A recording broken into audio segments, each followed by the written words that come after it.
านพระภิกษุสามเณรเจ้าจูโตนจูองค์กุวัดวาอารามขอความเจริญในธรรมเจริญปอนเจริญชัยมายังบรรดาปอออกแม่ออกศรัทธาสาธุชนคนดีทั้งหลายเนาะมีตังปอหลงแม่หลงปอลุงแม่ป่าปีป่าหน้าเอาอาศรัทธาตีนจ้องห้องวัดเถ่าแก่หนุ่มกำใจยิงต่างหลายอันปินกีฬานุปถากสันนิบาลตานเข่ากูฮ้อหลังคาเหินเนาะตื่นจืนกันขืนมาแล้วศรัทธาญาติโยมทั้งหลายก็มาฟังรายการแหลกซึ่งเป็นรายการสดๆมาการโตปินบ่ใจเทปนะมาฟังรายการนี้เปิ้นใส่ชื่อว่ารายการสัพเพเหระปะกิณกะขอนลุงไก่แจ้งรายการเสียงธรรมแสงทองซึ่งวันนี้ดำเนินรายการโดยตนตัวแห่งอาตมาภาพเก่ากระผมตุลุงนันชัยวัฒนาคเสโนแห่งวัดพัทาเจ้าดอยน้อยตำบลดอยหล่ออำเภอดอยหล่อจังหวัดเชียงใหม่ก็ได้มาดำเนินรายการเนาะครับปอออกศรัทธามาพบมาปะกันเป็นกูเป็นกีมกันไปนะตามที่เปิ้นได้มอบหมายว่าพัดสุกเสาอีนะบางท่านบางคนนั้นก็นอนบ่หลับนะตื่นจืนขึ้นมาก็ฟังเพลงตามระบบอินเทอร์เน็ตไปตุลุงก็เปิดเพลงบาเก่าย้อนยุคแห่งความหลังเพลงดังในอดีตเนาะเอาวันนี้ก็เปิดเพลงกันอย่างจุใจชั่วโมงปลายนะสะดาเพลงบาเก่านะฟังไปตุลุงก็เพลินไปแล้วก็วันนี้ก็จะได้น้อมนำเอาพระธรรมเทศนาเปิ้นมาตานธรรมแต่ว่านี่สถาวันนี้ก็ฟังธรรมมรดกธรรมปืนเมืองเด้อพี่น้องปูนดอยสะเก็ดพินไผก็เดียวก็จะประกาศเปิ้นทำบุญแฮปปี้เบิร์ธเดย์เปิ้นเนี่ยวันเกิดเปิ้น วันนี้ก็มาปะบางพองก่อนลูกตื่นจืนขึ้นมาแล้วพองก่อนตี 1 ตี 2 ตี 3ก็มาฟังรายการตุลุงนี่ตั้งโทรศัพท์ไว้นะตั้งไว้ว่าตื่นเวลาตี 1นะบ่ายโมงสถาตุลุงแล้วก็การมันปุ๊กไม่มากกว่าแน่นอนเด้อมันก็ซื้อซัดแน่ก็ถึงตี 1ปุ๊บที่จริงตุลุงตื่นก่อนมั้งกันนะตื่นขึ้นมาหน่อยนึงสัก10 นาทีเนี่ยเต็งไปแต่ถึงสัก10 นาทีเนี่ยถึงบ่ายโมงเลยนะตุลุงผมมันจะปุ้งปุ๊กก็ได้เอาละนี่ติดตุลุงก็ดีดพืชเลยลุกมาเลยแล้วก็มาล้างหน้าล้างตาเปิดสถานีไปฟังตุลุงทองไปอ่ะกะถึงเวลาก็มาเข้ารายการเอาแล้วเนาะตอนนี้ไปศรัทธาญาติโยมทั้งหลายเปิดความปินสิริปินมังกละปินมงคลในลงเด้อเอาเจ้าไหวพระกันเด้อศรัทธาสวดมนต์กันก่อนเปิดความปินมังกละเนาะ ขจัดปัดเป่าเสน่ห์จังไล่ไอห้าอากาศนี้ไกลแสนโยแสนว่านำปาสิ่งตีปินมังกละปินมงคลเข่าหอเข่าเฮินเงินคำกำแก้ว ไหลเข่าบานเข่าจองสิ่งที่ปินมังกละด้วยเนาะนะความเจ็บความปวดความไข้ความเมื่อยของมันหายไปเนี่ยหลังงับกับหายไปใจอย่างนั้นแล้วก็เดี๋ยวจะเตะทำวิสุทธิญาเนี่ยขจัดปัดเป่ามาลงเอ้ยเนาะ เอาแล้วบอลงบางเขาตื่นมาแล้วเนาะลงโอนเขาแม่บุญพินเขาตึงลงตึงลายเนาะต่างอกต่างใจตัวลุงจะนำปินโหปินเก้าไหวพระกันเนอะไปลุกมาเตอลงมันหนาวปวดหนาวนะวันเนี้ยหนาวนะปวดหนาวกะนอนอยู่หาเนาะว่าในจิตในใจกันว่าในใจก็จะไปว่าดังเขาเจนจะไปว่าดังเขาเจนเขาเจนนี่ไปว่ายังงูนะไหวพระอะระหังสัมมาสัมพุทโธภะคะวาพุทธังภะคะวันตังอภิวาเทมิสวากขาโตภะคะวะตาธัมโมธัมมังนัมสสามิ สุปฏิปันโนภะคะวะโตสาวกสังโฆสังฆังนะมามินะโมตัสสะภะคะวะโตอะระหะโตสัมมาสัมพุทธัสสะนะโมตัสสะภะคะวะโตอะระหะโตสัมมาสัมพุทธัสสะนะโมตัสสะภะคะวะโตอะระหะโตสัมมาสัมพุทธัสสะอิติปิโสภะคะวะอะระหังสัมมาสัมพุทโธวิจาจารณะสัมปันโน สุขโตโลกวิโตอนุตตโลปุริสตัมมัสสาลาทิสัทธาเทวมนุสสานังพุทโธภควาติสวากขาโตภควาตาธัมโมสันติทิโกอากาลิโกเอหิปัสสิโกโอปันนะยิโกปัจจตังเวทิตาโปวินโยหิติสุปฏิปันโนภะคะวะโตสาวกสังโฆอุจจุปฏิปันโนภะคะวะโตสาวกสังโฆญาญาปฏิปันโนภะคะวะโตสาวกสังโฆสามิจิปฏิปันโนภะคะวะโตสาวกสังโฆญาติตังจัตตาลิปุริสายุคาเนอัฏฐปุริสาปุคคลาเอสะภะคะวะโตสาวกสังโฆอะหุนายโยปะหุนายโยตักขินายโยอัญจลิกาลนิโยอนุตตลังปุญญเขตังโลกัสสาติจะยันโตโพธิยามูเลสักกายามนางนันทิวัตตโนเอวังตวังวิจัยโย โหหิจยสุจยมังคัลเลอัปปาลาจิตตปันลังเกสีเสปัทวิปุคัลเลอภิเสเกสัพพพุทธานังอากาปโตปโมทัตติสุนักตังสุมังกัลังสุปปาตังสุโหติตังสุขันโนสุโมโหโตจัสสุยิทังปลัมมาจาลิสุปทักขินังกายกัมมังวาจากัมมังปทักขินังปทักขินังมโนกัมมังปณิทิเตปทักขินาปทักขินานิกาตวนะลาพันตเถปทักขิเนสัพพิติโยวิวัจจันตุสัพพะโลกโควินาศตุมาเตภวัตวันตลายโยสุขีติกายุโกภวะอภิวาทนาสีลิสานิจังวุตตาปัจจายโนจัตตาโลธรรมาวาทันติอายุวันโนสุขังปะลัง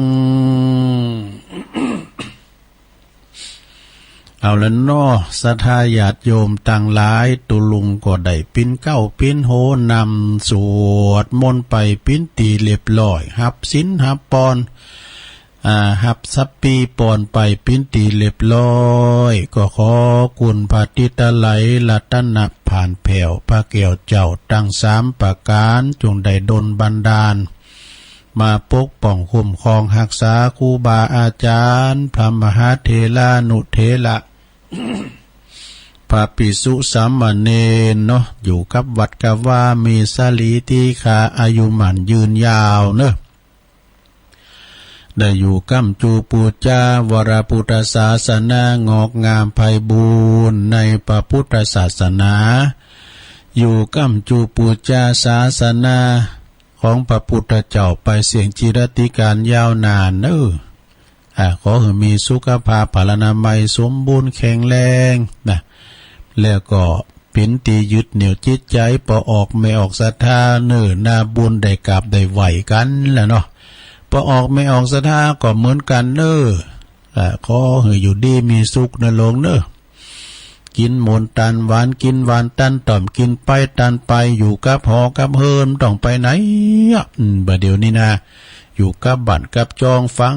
นำทำคำสอนครูบาอาจารย์เนาะที่เปิ้นมาออกรายการเนี่ยนะเป็นกูเป็นกีมกันไปเป็นกูเป็นกีมกันไปมันก็จะมีเป็นทรงตีวัดฝายหินนี่มีตลอดวันธรรมะนะสาราญาติโยมทั้งหลายก็ฟังกันไปนำทำคำสอนขององค์พระสัมมาสัมพุทธเจ้าวันนี้มาปะกันขอตะลงกับวันพัดวันพฤหัสตี24ใครว่า14แล้วนะวันเนี้ย24เดือนธันวาคมนะแถมสักกี่วันเนี่ยก็จะเสี่ยงเดินเสี่ยงปีไปแล้วแล้วก็วันนี้ก็เป็นวันดีวันหนึ่งนะเปิ่นว่าเก่งหาเก่าเปิ่นเขียนไว้แล้วนะเดือน4เดือน8เดือน12เสวันศุกร์วันพุธแน่เปิ่นว่านะวันนี้ก็วันดีกับวันพฤหัสเนาะไปตั้งสถานีวิทยุ ที่เปิ่นมีคุณูปการมีคุณกับหูเฮาที่เปิ่นนำเอารายการเนี่ยไปให้ศรัทธาญาติโยมได้ฟังกันสถานีวิทยุเปิดการศึกษาพระพุทธศาสนาและวัฒนธรรม FM 104.50 เมกะเฮิรตซ์วัดฝายหิน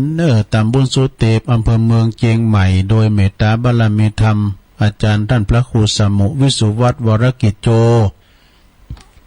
ท่านพระอาจารย์วันนี้เปิ้นก็ลิงสัญญาณตุลุงเพลงออกเจ้าตัวยนะเอาใจคุณเถ่านี่ที่เปิ้นฟังเพลงมานะขอบคุณโดยเปิ้นก็อยู่เบื้องหลังในการความสำเร็จเปิ้นมีความมุ่งมั่นนะมีอุดมการณ์เผยแผ่ธรรมตั้งคืนเนี่ยได้พ้นนะศรัทธาญาติโยมทั้งหลายอย่างตุลุงอู๋นี่บอมไม่แน่นึกว่ามีไผฟังลองเปิดสายกับปดโทเปิ้นจะโทรกันมาโลเนี่ยนี่มันเป็นนี่ดูได้พ้นธรรมะถึงบ้านถึงจองไปมีตีไหนก่อนนี่เฮาก็ใครฟังธรรมกำเจกลางองศาเนี่ยมันได้ยินแล้วสมัยก่อนนะกันนิมนต์ห่างกันเทศแปลงสังให้สูเขาแต่ปู่จ้านิมนต์ตุเจ้ามาเทศอีกจะได้มูลไปบาทว่าเดี๋ยวนี้ดูตุลุงไปถึงไหนถึงเบาเสียงตุลุงไปกระเสียงนะวิทยุคณะสงฆ์อำเภอฝางโดยได้รับเมตตาบารมีธรรมหลวงพ่อพระครูสุจิตานุรักษ์เจ้าเจ้าคณะอำเภอฝางหลวงพ่อFM 100.25 เมกะเฮิรตซ์ตั้งอยู่ณที่วัดพระบาทอุดมน้ำบ่อสาวาสำนักวิปัสสนาตุปีจำเริญโชติธรรมโมแต่พระเจ้าหน้าที่เขาก็ดีดูแลเจิมสัญญาณเอาเสียงนี้ไปให้ท่านผู้ฟังได้ฟังกันแล้วเนาะกราบขอบคุณนะครับ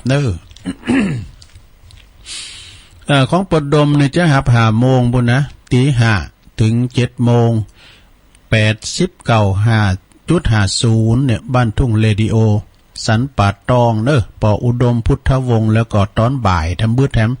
เปิ้นถวายเวลาแถม1 ชั่วโมง 3 โมงถึง 4 โมงเนาะสถานีวิทยุแดนดินถิ่นล้านนาตั้งอยู่ที่บ้านโฮงโง่ตำบลน้ำบ่อโลงอำเภอสันป่าตองโดยคุณรุจิสมบัติเงาคำ103.50แดนดินถิ่นล้านนาฟังชัดเจน106.25มนต์เสียงธรรมจากแม่แจ่มโดยเมตตาบารมีธรรมหลวงพ่อใหญ่เฮาหลวงพ่อพระครูมงคลวิสิทธิ์หลวงพ่อเจ้าคณะอำเภอแม่แจ่มวัดบุพารามเนาะโดยท่านปลัดอุทั ยนะเป็นพระเจ้าหน้าที่ลิงสัญญาณเสียงตุลุงไปแล้วขอบคุณเน้อกราบขอบคุณตุยและก็สถานีอันนี้เปิ้นก็จะออกตี4ปุ่นเด้อคลื่นน่านฟ้าเรดิโอ101.75 เมกะเฮิรตซ์นะโดยคุณลุงตะวันปันดอนตอง เปิ้นก็หับสัญญาณตั้งแต่5 โมงถึง 7 โมงเลยนะสนาญาติโยมขอบคุณหัวหน้าเด้อแล้วก็98.75 คลื่นธรรมะของชุมชนวัดห้วยตองซักตำบลคงเปาอำเภอจอมทองโดยเมตตาบารมีธรรมอาจารย์พระครูวาปีวรมานิตเจ้าอาวาสท่านอาจารย์ชาวลิตชัยวังโสพระเจ้าหน้าที่นะเปิ้นก็ลิงก์สัญญาณไปปิ้นติเรียบร้อยตลอดถึงสถานท่านผู้ฟังที่ฟังตามระบบอินเทอร์เน็ตก็ดีออนไลน์ก็ดีนะฟังทาง Facebook ของวัดไฟหินก็ดีก็ขอเจริญปอนเด้อโชคดีมีใจกันนะเอาละสนาญาติโยมอู่จาป้าใสกันไปนะสบายสไตล์ตุลุงนะวันนี้ก็เป็นวันพัดโอ้สนาญาติโยมกินไปตานไปตั้งนำทำคำสอนวันนี้ก็จะได้น้อมนำอภธรรมเทศนาเด้อสนาเด้อจะได้ทำมรดกทำปืนเมือง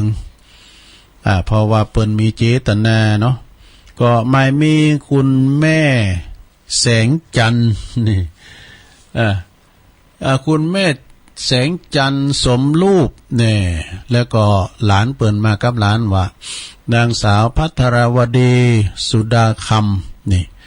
อันนี้ก็เปิ้นทำบุญโอ้หลายอย่างเนอะก็เดียวก็ค่อยว่าเปิ้นจะต้านเหือไผบอกเอาโคมาต้านแถมหนักหลายนะแล้วก็เปิ้นต้านทำอุทิศบุญกุศลไปหานางจันยาสุดาคำถึงก็เสียชีวิตไปได้ครบ15 ปีแล้วดูโอ้แล้วเปิ้นก็แต่ต้านหาอีกต้านปลาให้ไผพองก็หลายอยู่ก็เดียวก็ลำดับลำดาเนาะแล้วก็แม่เพนขาวเตี้ยตัว อันนี้ก็เจ้าภาพเนี่ยก็ทางพระอาจารย์นอหลักว่าคิดที่มาซักเนี่ยเปิ้นก็ถ้าว่าติธรรมเมื่อใดก็ห้อยตัวเนอะตัวลุงไอ้นะแม่ปอสมศักดิ์แม่เพนขาวเตี้ยนี่ก็อุทิศกลปนาผลไปหาผู้ตีลงหลับดับขันไปก็มีปออุ้ยน้อยปันแม่อุ้ยเงินจีนาอินะแล้วก็มีนายอเนกชัยกวินตันน้ำตันทันไปหาคุณพ่อสอนชัยกวินตัวนะก็เดี๋ยวก็มาหาปอนเนาะอาจจะเตธรรมก็นะลงได้ก็มื้นเก่าแหละนะมองประหายพอดีเนาะปุจจานไปนะปุจจานมีนานทำไปนะเอาลัทนาธรรมไว้หน่อยเนาะปุจจานก็ดีปิ้นตุเจ้าก็ดีปิ้นนี่นิปานังเยนากะลังรัมมังเยนากาสายังปณิโตตังโนมากังอุติสิตุงธรรมมุตตมังปัจจังอาลาธนังกาโลมาปุจจานไปอยู่ทั้งน้องกันเด้อก็เดี๋ยวจะห้องเขามามันก็ไปอยู่น้องกัน ฟังธรรมกันนะลงเนอะฟังธรรมไปรับไปเนอะ ถ้ามีชื่อว่าเวสุทธิยาเนี่ยเปิ้นจะต้านนะต้านหาลูกหาเต่าหาปอหาแม่เปิ้นเนาะปิ้นเจ้าภาพการตึงโลงตึงหลายลงเอ้ยนะบุตรก็พาธนะเอาพระอย่าต้านหาไผน่ะได้โมดสัพพะทานังธรรมะทานังจีนาติการทำบุญหรือทำปิ่นต้านชนะการทำกุสิ่งกุอย่างลองฟังว่าทำผูกนี้เตอะเนี่ยมันพิจจะได้ลองฟังว่าเดี๋ยวจะมาสรุปทำนำกรรมนะนะโมตัสสะภะคะวะโตอะระหะโตสัมมาสัมพุทธัสสะเอวัมเมสุตังเอกังสัมมายังภังกวาสวัตติยังวิหารันติเจตวันเนอนาตาปินติกัสสะอาลาเมสัทธโวดุลาสัพปุลิสาตั้งหลายอันว่าสูตรอันนี้หากเป็นนิทานแห่งสูตรทั้งหลายเมพรหมจัลลจะสูตรเป็นต้นยังมีเศรษฐีตั้ง3 ขกูลอันเป็นดีด้วยเขาของ10,000 โกฏจุคน น ผู้ทวนหนึ่งนั้นมีชื่อว่าวิกาปาติผู้ทวนสองนั้นมีชื่อว่าวิราติผู้ทวนสามนั้นมีชื่อว่าสุตวิหามกะมีเขาของมีเข้าของและลูกละคนเศรษฐีตั้งสามขกูดนั่นก็มาสาละเขาของเฮือเป็นตาลไปบอกขาเสียงคนละหมื่นละแสนก็มีแล สมาเอาไว้ฮือลูกคนละโกดก็ปากันไปกาตำบุญฮือตานไปบอกขาดแล้วก็มากาตำบาปมากนักเหลือหลายเข้าตั้งหลายก็ปากันไปเล่นจู้สู่ผัวเมียแห่งต้านแล้วก็ปากันไปลักเอาเขาของอันมีจ้างม้างัวควายมาขาสัตว์ชีวิตมากินจุวันบ่ได้ขาดตึงผู้หญิงผู้ชายส่วนอันว่าผู้หญิงนั่นเขาก็เอากันไปเล่นจู้สนุกสนานกับผัวต้านผู้อื่นเล่นจู้จากผัวเมียตนเขาก็ปากันไปกาตำมากาตำบาปมากหนักหนากันว่าตายไปแล้วต้านจายมพิบาลก็มามัดเอาข่าวจู้คนล้างพ้องก่อนร้องออกปากตายไปล้างพ้องก่อนร้องละหายเล่ลนตาเหลือกล้างพ้องก่อนร้องเป็นดังงัวดังควายก็มีแล จะยมพิบาลก็เอาเชือกมามัดไปจุคนก็มีหันแลกันว่าไปถึงวันทวนเจ็ดมาลดแล้วดังอันก็มาทำเขียนมาทำตีอยู่ทุกวันบ่ได้ขาดจะยมพิบาลก็มาถามว่ามึงอยู่ในเมืองคนปุ้นมึงได้กาดตำบาปมากนักสู่ได้กาดตำเยื่องใดกูหักหูจุประการแต่ในเมื่อสู่อยู่ในเมืองคนเมื่อก่อนสู่หากได้รับสินแล้วก็ป้อยไปกาตำบาปนั้นจะมหาที่นั้นก็ยังมีมหาเถรเจ้าเทพมาลัยตนหนึ่งก็มาเจ้าก็มาหันเขากาตำอันบ่อจ้อปลาอันละอาภามอะไรก็จึงสาเด็จไปถามดูยังเพศอยู่ในนาโลกก็ได้เหตุใดและสู่ใดมาตกในนาโลกนี้ที่นี้อันจะเพศฟุ้งเพศนั้นเราก็จะตอบว่า แต่เมื่อข้าอยู่ในเมืองคนเมื่อก่อนก็ได้ไปกินเหล้าแล้วก็เล่นจู้สู่ผัวเมียแห่งต้านได้ไปลักเอาเขาของแห่งต้านมีจ้างม้างัวควาย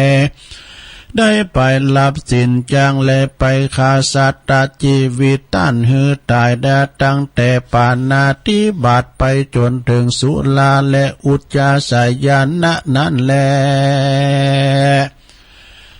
ผู้ข้าจึงได้มาจมมาซ้ำอยู่ในนรกที่นิมนต์นานแล้วผู้ข้าทั้งหลายก็ยังบ่ได้พ้นสักเตื้อจึงขอฮือเมตตามหาเถรเทพมาลัยเจ้าตนพาเสดล้ำเลิศยิ่งกว่านาลาตั้งหลายจุงคุณไปบอกแก่ลูกหลานเลนแข่งของเผื่อคาตั้งหลายอันอยู่ในเมืองคนปุ้นจิมเตอขอจุงฮือเขาได้กาตำบุญฮือตานหยาดน้ำอุติสาส่วนบุญมาฮือผู้ขาต่างหลายพ่องเตอว่าอ่านส่วนอ่านว่าต้านมหาเถรเทพมาลายไปได้ยินแล้วก็ยังคำสั่งแห่งเพศต่างหลายก็พึงนำมาสู่ มาบอกให้แก่ฝูงพี่น้องอันอยู่ในแห่งห้องเมืองคนให้ปาการใดคือเขาได้รู้โดยกรรมว่าสู่ต้านตั้งหลายเฮยจุงปากันกาทำบุญฮือตานหยาดน้ำไปหายังพ่อและแม่ญาติกาแห่งสู่ตั้งหลายเตออันว่าพ่อแม่พี่น้องแห่งสู่ได้เป็นได้ไปเป็นเพศทุกขเวทนาอยู่ในนรกพุ่นแล้วเทพมันไลกันว่าบอกแล้วก็กลับหายไปหันแลตั้งแรกแต่นั้นอันว่าฝูงหมู่พี่น้องวงศาพ่อแม่แห่งเขาก็หมดเสียงเงินคนละ2 โกฏด้วยปากันกาทำบุญหือทานรักษาศีลก็มีและเอกามกาลเศรษฐี เศรษฐีก็ยังบ่ได้พ้นจากนรกเดือและในกาลยามนั้นยังมีพระอรหันตาตนหนึ่ง ท่านก็มาเล็งหันยังเขากัดทำบุญฮือตานราไปหาพ่อและแม่แห่งเขาจนหมดเสียงเงินคำ2 โกฏดังนะเจ้าว่าตั้งพ่อแม่แห่งเขาก็ยังบอกบนว่าอันพ่อและแม่แห่งสู่กาทำกรรมอันบอดจอบมาแม่นว่าสู่ใดฮือตานเสียงคนละเสียงเขาของ9 โกฏ10 โกฏก็เต้าเป็นของสูตรแห่งเต้าก็เต้าเป็นของตานแห่งสูหันแล ก็ยังบ่ได้ไปถึงพ่อแห่งสู่สักเล็กสักน้อยแลยามนั้นหมู่เขาก็มาก้มขาบยังพระอรหันตาว่าขอเจ้ากูจุงสำแดงยังกองสินกองธรรมฮือแก่ผู้ฆ่าต่างหลายแด่เตอว่าอันก็มีวันนั้นแลอาตาในกาลยามนาละพระอรหันตาก็จึงกล่าวว่าฮือสู่ไปยามไวสายังพระพุทธเจ้าว่าอันเตเสนาโตพระก็เทศนาฮือฟังกันแล้วว่าไปบอกแล้วก็ปากันไปตกแต่งดาเอายังเขาตอกดอกไม้เข้าไปสู่อารามปูจาโดยสิ่งมีต้นว่ากันทะของหอมทั้งหลายแล้วก็ไปไว้สาวาพานาเตภาคาวาคาไว้เจ้าพระพุทธเจ้าอันว่าพ่อแม่แห่งผู้ฆ่าต่างหลายเหตุใดแลเหตุใดแลไปตกนรกอันจะเมื่อยำเมื่ออยู่เมืองคนเมื่อก่อนพ่อแม่แห่งผู้ฆ่าต่างหลายก็ยังได้กาทำบุญฮือทานไปบ่ขาดสักวันนะเหตุใดพ่อและแม่ยังบ่ได้พ้นไปเกิดจากเตื้ออันจะขอพระพุทธเจ้าจงเทศนายังบุพกรรมวิบากคือผู้ฆ่าทั้งหลายพ้องเตออันว่าผู้ฆ่าต่างหลายหากได้สารละใจเขาของเป็นตันไปเสียงคนละ2เสียงเขาของคนละ2 โกฏแล้วก็มีแล เมื่อนั้นพระพุทธเจ้าจึงกล่าวคาถาว่าสาลามโนปิคาเตเยวะดังนี้แต่เมื่อก่อนพ่อแม่แห่งสูอันอยู่ในเมืองโคนเขาก็ได้กระทำบาปมากนะเขาก็ได้เล่นจู้สู่ผัวเมียแห่งต้านส่วนนางผู้เป็นแม่นั้นก็ไปลักเอาเส้นฟ้าแห่งผู้อื่นอันนึ่งเขาก็ได้ไปลับเอาสินจางได้ฆ่าสัตว์ตัดชีวิตกินจุวันหันแลดูลานางต่างหลาย สู้จุงปากันไปสร้างยังปิตากาตาไลอาจาดกฮือเป็นตาเตว่าอันก็มีหันแลส่วนอันว่านางต่างหลายนั่นก็ไว้ว่าพันเตภะกะวาคาเดพระพุทธเจ้าจักฮือผู้คาตานธรรมจักฮือผู้คาเขียนธรรมอันใดตานไปหาพ่อและแม่แห่งผู้คาอันตายไปนั้นจะขอพระพุทธเจ้าจงเตสันนาแจ้งแก่ผู้คาต่างหลายจิมเตออาหะเมื่อนั้นพระพุทธเจ้าจึงกล่าวว่าดุลาต้านต่างหลายเฮยจุงปากันไปสร้างยังทำชื่อว่าทำวิสุทธิยาฮือเป็นตานแต่ว่าอันก่อฮือไปหายังต้านผู้อื่นมาเต็มมาเขียนแล้วก่อปากันราตกแต่งได้ยังเขาตอกดอกไม้และปัจจัยไปปู่จะเอามาฮือเป็นตานแล้วอุติสาบุญกุศลไปหาผู้อันตายไปนั่นเตอแม้นว่าฝูงหมู่เพศตั้งหลายอันละเป็นพ่อและแม่ญาติกาแห่งสูก็หากจักได้พ้นจากอันเป็นเพศนั้นแลหากจักได้พ้นจะหากจักได้พ้นแล้วก็ได้ไปเกิดสวรรค์ชั้นฟ้าและนิพพานบ่อยาจะแลนากันว่านางทั้งหลายได้ยินพระพุทธเจ้าเทศนาก็จึงมีใจจมชื่นยินดีแล้วก็ปาการตกแต่งได้ยังเขาตอกดอกไม้ก่อนแล้วก็มีปัจจัยการทะของหอมทั้งหลายเข้าไปสู่อาลามแห่งพระพุทธเจ้าแล้วก็ขับไว้ว่าพันเตภะกะวากาเดพระพุทธเจ้าว่าขอจงสร้างธรรมวิสุทธิญา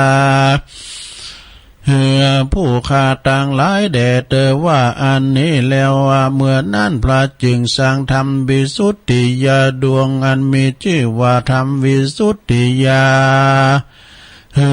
ยังไปตันแล้วเตื้อดังอันฟูงหมู่เป็นเพศต่างหลาย อันเป็นพ่อและแม่แห่งเขาก็ปากันได้พ้นจากอันเป็นเปตวิสัยก็ได้ไปเกิดในสวรรค์เทวโลกพูนก็มีวันนั้นแลเขาจึงได้กินได้บริโภคเขาน้ำโภชนะอาหารอันเขาได้กาทำบุญหือตานฝากไปวันนั้นแล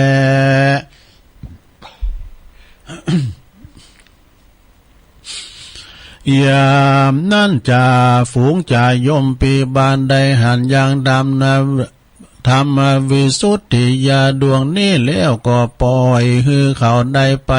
เกิดกันเขาบ่ได้หันเขาก็บ่ปล่อยฮือไปเกิดสักคนหันแลเขาก็เต้าว่าเอาน้ำลาเล็กน้ำตองแดงมาฮือกินจุวันก็มีแลนาแม่นว่านางตั้งหลายฝูงนาละก็เอาทำเทศนาชื่อว่าวิสุทธิญาไปอุทิศสร้างเป็นตานแล้วก็หยาดน้ำไม้ตานอุทิศบุญไปหาพ่อแม่แห่งเขาแล้วก็เอาธรรมเทศนานั้นไปปูชาไว้กับศาสนาของพระพุทธเจ้าดังอาละ แม้นว่ามหาเถรเจ้าเทพมาลายตนพาเสริฐก็ผู้ขาตั้งหลายก็ได้พ้นจากนาโลกแล้วผู้ขาตั้งหลายก็จึงได้มากินข้าวน้ำโภชนะอาหารอันเขาได้กาทำบุญอุทิศญาติน้ำมาหาผู้ขาตั้งหลายนี้แลการละว่าผู้ข้าตั้งหลายได้กินแล้วก็ขอไปเกิดในวันนี้เตอมหาเถรติปามาลัยจึงถามเขาว่าเหตุใดสู่จึงได้พ้นจากได้มาเกิดนิจาฝูงหมู่เพศตั้งหลายในนรกก็จึงกล่าวว่าดังนี้ ตั้งหมู่ลูกหลานเหลนแห่งผู้ฆ่าตั้งหลายเขาก็ได้มาตานทำวิสุทธิญาแล้วจ่ายโยมปีบานเขาก็จึงกล่าวว่าทำวิสุทธิญาดวงนี้ผาเสริฐยิ่งนักหนาแม้นว่าได้กาตำบาปหรือว่าได้กาตำเวรมาแต่ชาติก่อนก็ดีก็หากเสียงอาจารย์แลแม้นว่าปุกกาละผู้ใดเอาธรรมเทศนาดวงมีชื่อว่าธรรมวิสุทธิญาอันนี้ไปเทศนาต่อหน้าศพคนตายก็ดีเอาไปเทศนาตามกลางบ้านกลางเฮือนก็ดีอันละเป็นสัพพะผีเขียนตั้งหลายฝูงจ้างมาเบียดเบียนกาตามไล่ก็ดีก็จักลำงับกับหายไปหันแลก็โดยเตจาธรรมวิสุทธิญาดวงนี้แลผู้กาละผู้ใดได้แต้มได้เขียนได้เฮียนได้อ่านก็ได้สร้างเอาไว้เป็นตานปูจาไว้อานพบยำก็ดีก็จักมีพันละอานิสงส์ได้84,000 คานจบหน้าตาไหลปิตากาอันอ่านนับบ่ใดก็มีโดยประการดังกล่าวมานี้แหละนะนิติตังขียาอันกล่าวยังทำวิสุทธิญาโดยอันย่ออันแควบก็บางกลมสมเรสเด็จแล้วเท่านี้ก่อนแลสาธุสาธุสาธุรับไปแล้วกันหลวง ทำวิสุทธิญาหลงทำนะที่จริงไปกว่าลำดับไปแทมหน่อยนี่อยู่นะตุลุงก็จบเพชรอ่านกันเนาะเอาเนื้อมันเอาม่อนมันเนาะก็ฟังน้ำฟังทำไปศรัทธาญาติโยมทั้งหลายนะก่อนที่จะเอาปอนแล้วก็เอาเกล็ดเล็กเกล็ดน้อยมามาจ้านี่ก็เอาอ่านเจ้าพาไปก่อนเนาะขอบคุณแม่เพนขาวเตี้ยเนื่อจากตาจ้างเวงน้องหล่องเปิ้นก็ขอทำบุญอุทิศบุญกุศลแผ่ภายย้ายบุญไปหาจิตตะดวงวิญญาณของปอนน้อยป้าอุ้ยน้อยปันไม่อุ้ยเงินเนื่อจินาอิโดยป้อสอนชัยกวินตัวนะแล้วก็ทำบุญไม่มีแม่แสงจันทร์สมรูปนางสาวน้องภัทรวดีสุดาคำเปิ้นก็ทำบุญถวายทานนำทานธรรมนี้อุทิศบุญกุศลไปหานางจันยาสุดาคำเปิ้นเสียชีวิตไปได้15 ปีดูนะก็ขอบุญกุศลอันนี้จงได้ไปฮอดไปเติงตานเปิ้นอยู่บ้านป่าค่าหมู่4ตำบลเชิงดอยอำเภอดอยสะเก็ดว่าเปิ้นมาถวายเพลโดยเอาของมาตานทำร้ายอย่างวันนี้ได้โคกะหล่ำครับเอากะหล่ำมาด้วยนะเอาน้อยหอยมาด้วยน้อยมาด้วยก็พอดีนะน้ำพริกตาแดงเราโน่นหลายหลายอย่างอยู่มีแพวอันเนี่ยไอติมก็ใส่ไว้ในตู้เย็นน่ะที่ห้องแคบห้องยินห้องเยอะเนี่ยที่ห้องยินมันไปใจมันแต่ห้องยินประกอบให้มันอย่างนึงนั่นเป็นนอนสุมาเด้อเนี่ยก็ห้องแคบ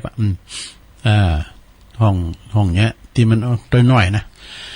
แม่แสงจันทร์สมรูปนางสาวภัทรวดีสุดาคำก่อตานเข้าใหม่โดนสีปิ้งแถมแฮมซองนั่นเนอะอันนี้จ้าสนต้านไปหาปออุ้ยขุนเนี่ยเป็นเจ้าของกาดเนาะพระดุงด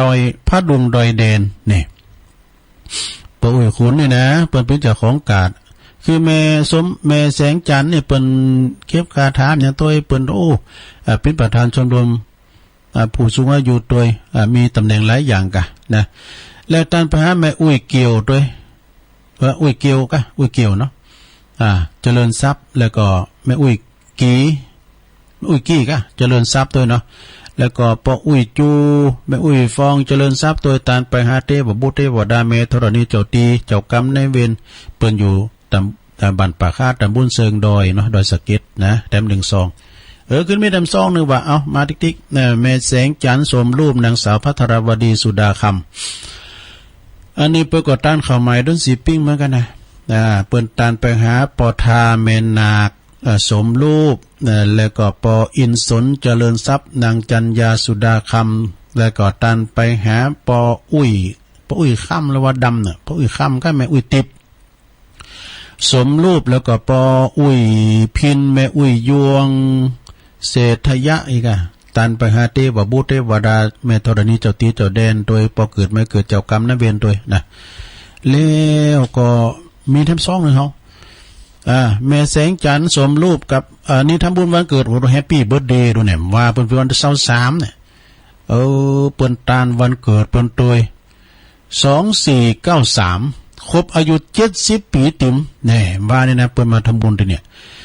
อันนี้ก็ทำบุญวันเกิดด้วยเนอะ23ธันวาคมว่าแล้วนะตัวลุงกับปันป้อนไปละอุทิศบุญกุศลไปหา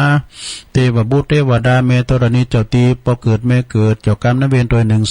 2แล้วก็อันนี้ทำบุญ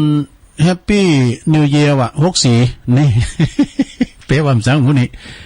แฮปปี้นิวเยียร์นี่อันนี้ก็อุทิศบุญกุศลแล้วขอสุขภาพพลานามัยสมบูรณ์แข็งแรงตลอดไปก็ขอสุขภาพพลานามัยสมบูรณ์แข็งแรงแล้วมีทำซองเลยนะนางสาวพัทรวดี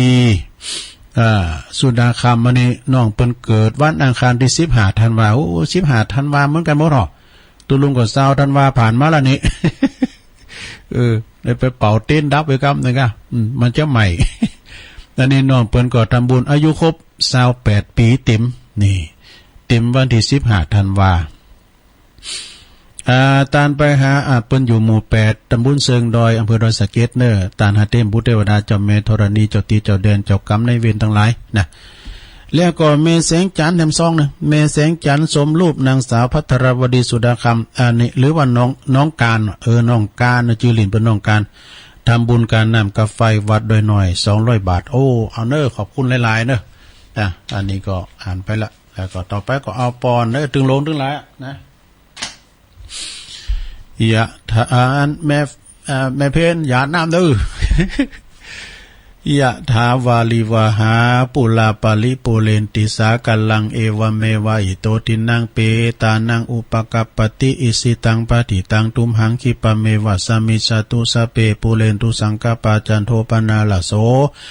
ยะถามณิโจติระโสยะถาภวะสัพพิติโยวิวัจจันตุสัพพะโลโกวินาศตุมาเตภวัตวันตรายโยสุขีติคายุโกภวะอภิวาทานาสีลิสานิจังวุธาปจายโนจัตตารโอธรรมาวาทันติอายุวันโนสุขังปะลังอยู่ดีมีสุขเหมือนกันกูหอกูเฮินกูคุณกูตุนกูองเด้อปอออกไม่ออกศรัทธาญาติโยมทั้งหลายปราศจากทุกโศกโรคภัยขอเจ็บไปหือมาไก่ขอไข่เจ็บไปหือมากายมีสรีที่ขาอายุหมันยืนยาวตลอดปีและตลอดไปปี64ก็ขอเฮงเนี่ยรวยเหมือนกันหมดเนาะแล้วก็ขอบคุณตังแม่แสงจันทร์เนอขอมีสุขภาพพลานามัยสมบูรณ์แข็งแรงหน้าแดงแสงเหอกินข้าวลำกินน้ำลงเนอตลอดถึงทุกปู่ทุกคนด้วยเอาล่ะสดาญาติโยมทั้งหลายว่าเปิ้นเอาน้ำพริกตาแดงมาฟ้าแดงเนี่ยกอกมาตัวว่าพุทโธล่ำเนอคือยามมือหอดเปี้ยน้อยเนาะ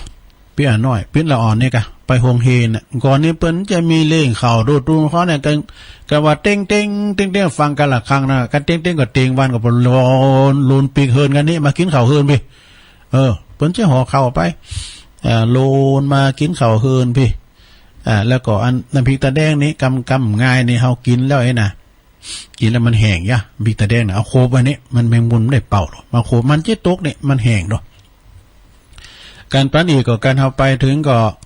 ง่ายขึ้นมานี่แล้วเอาน้ำขอเตียวกินแหนมขับ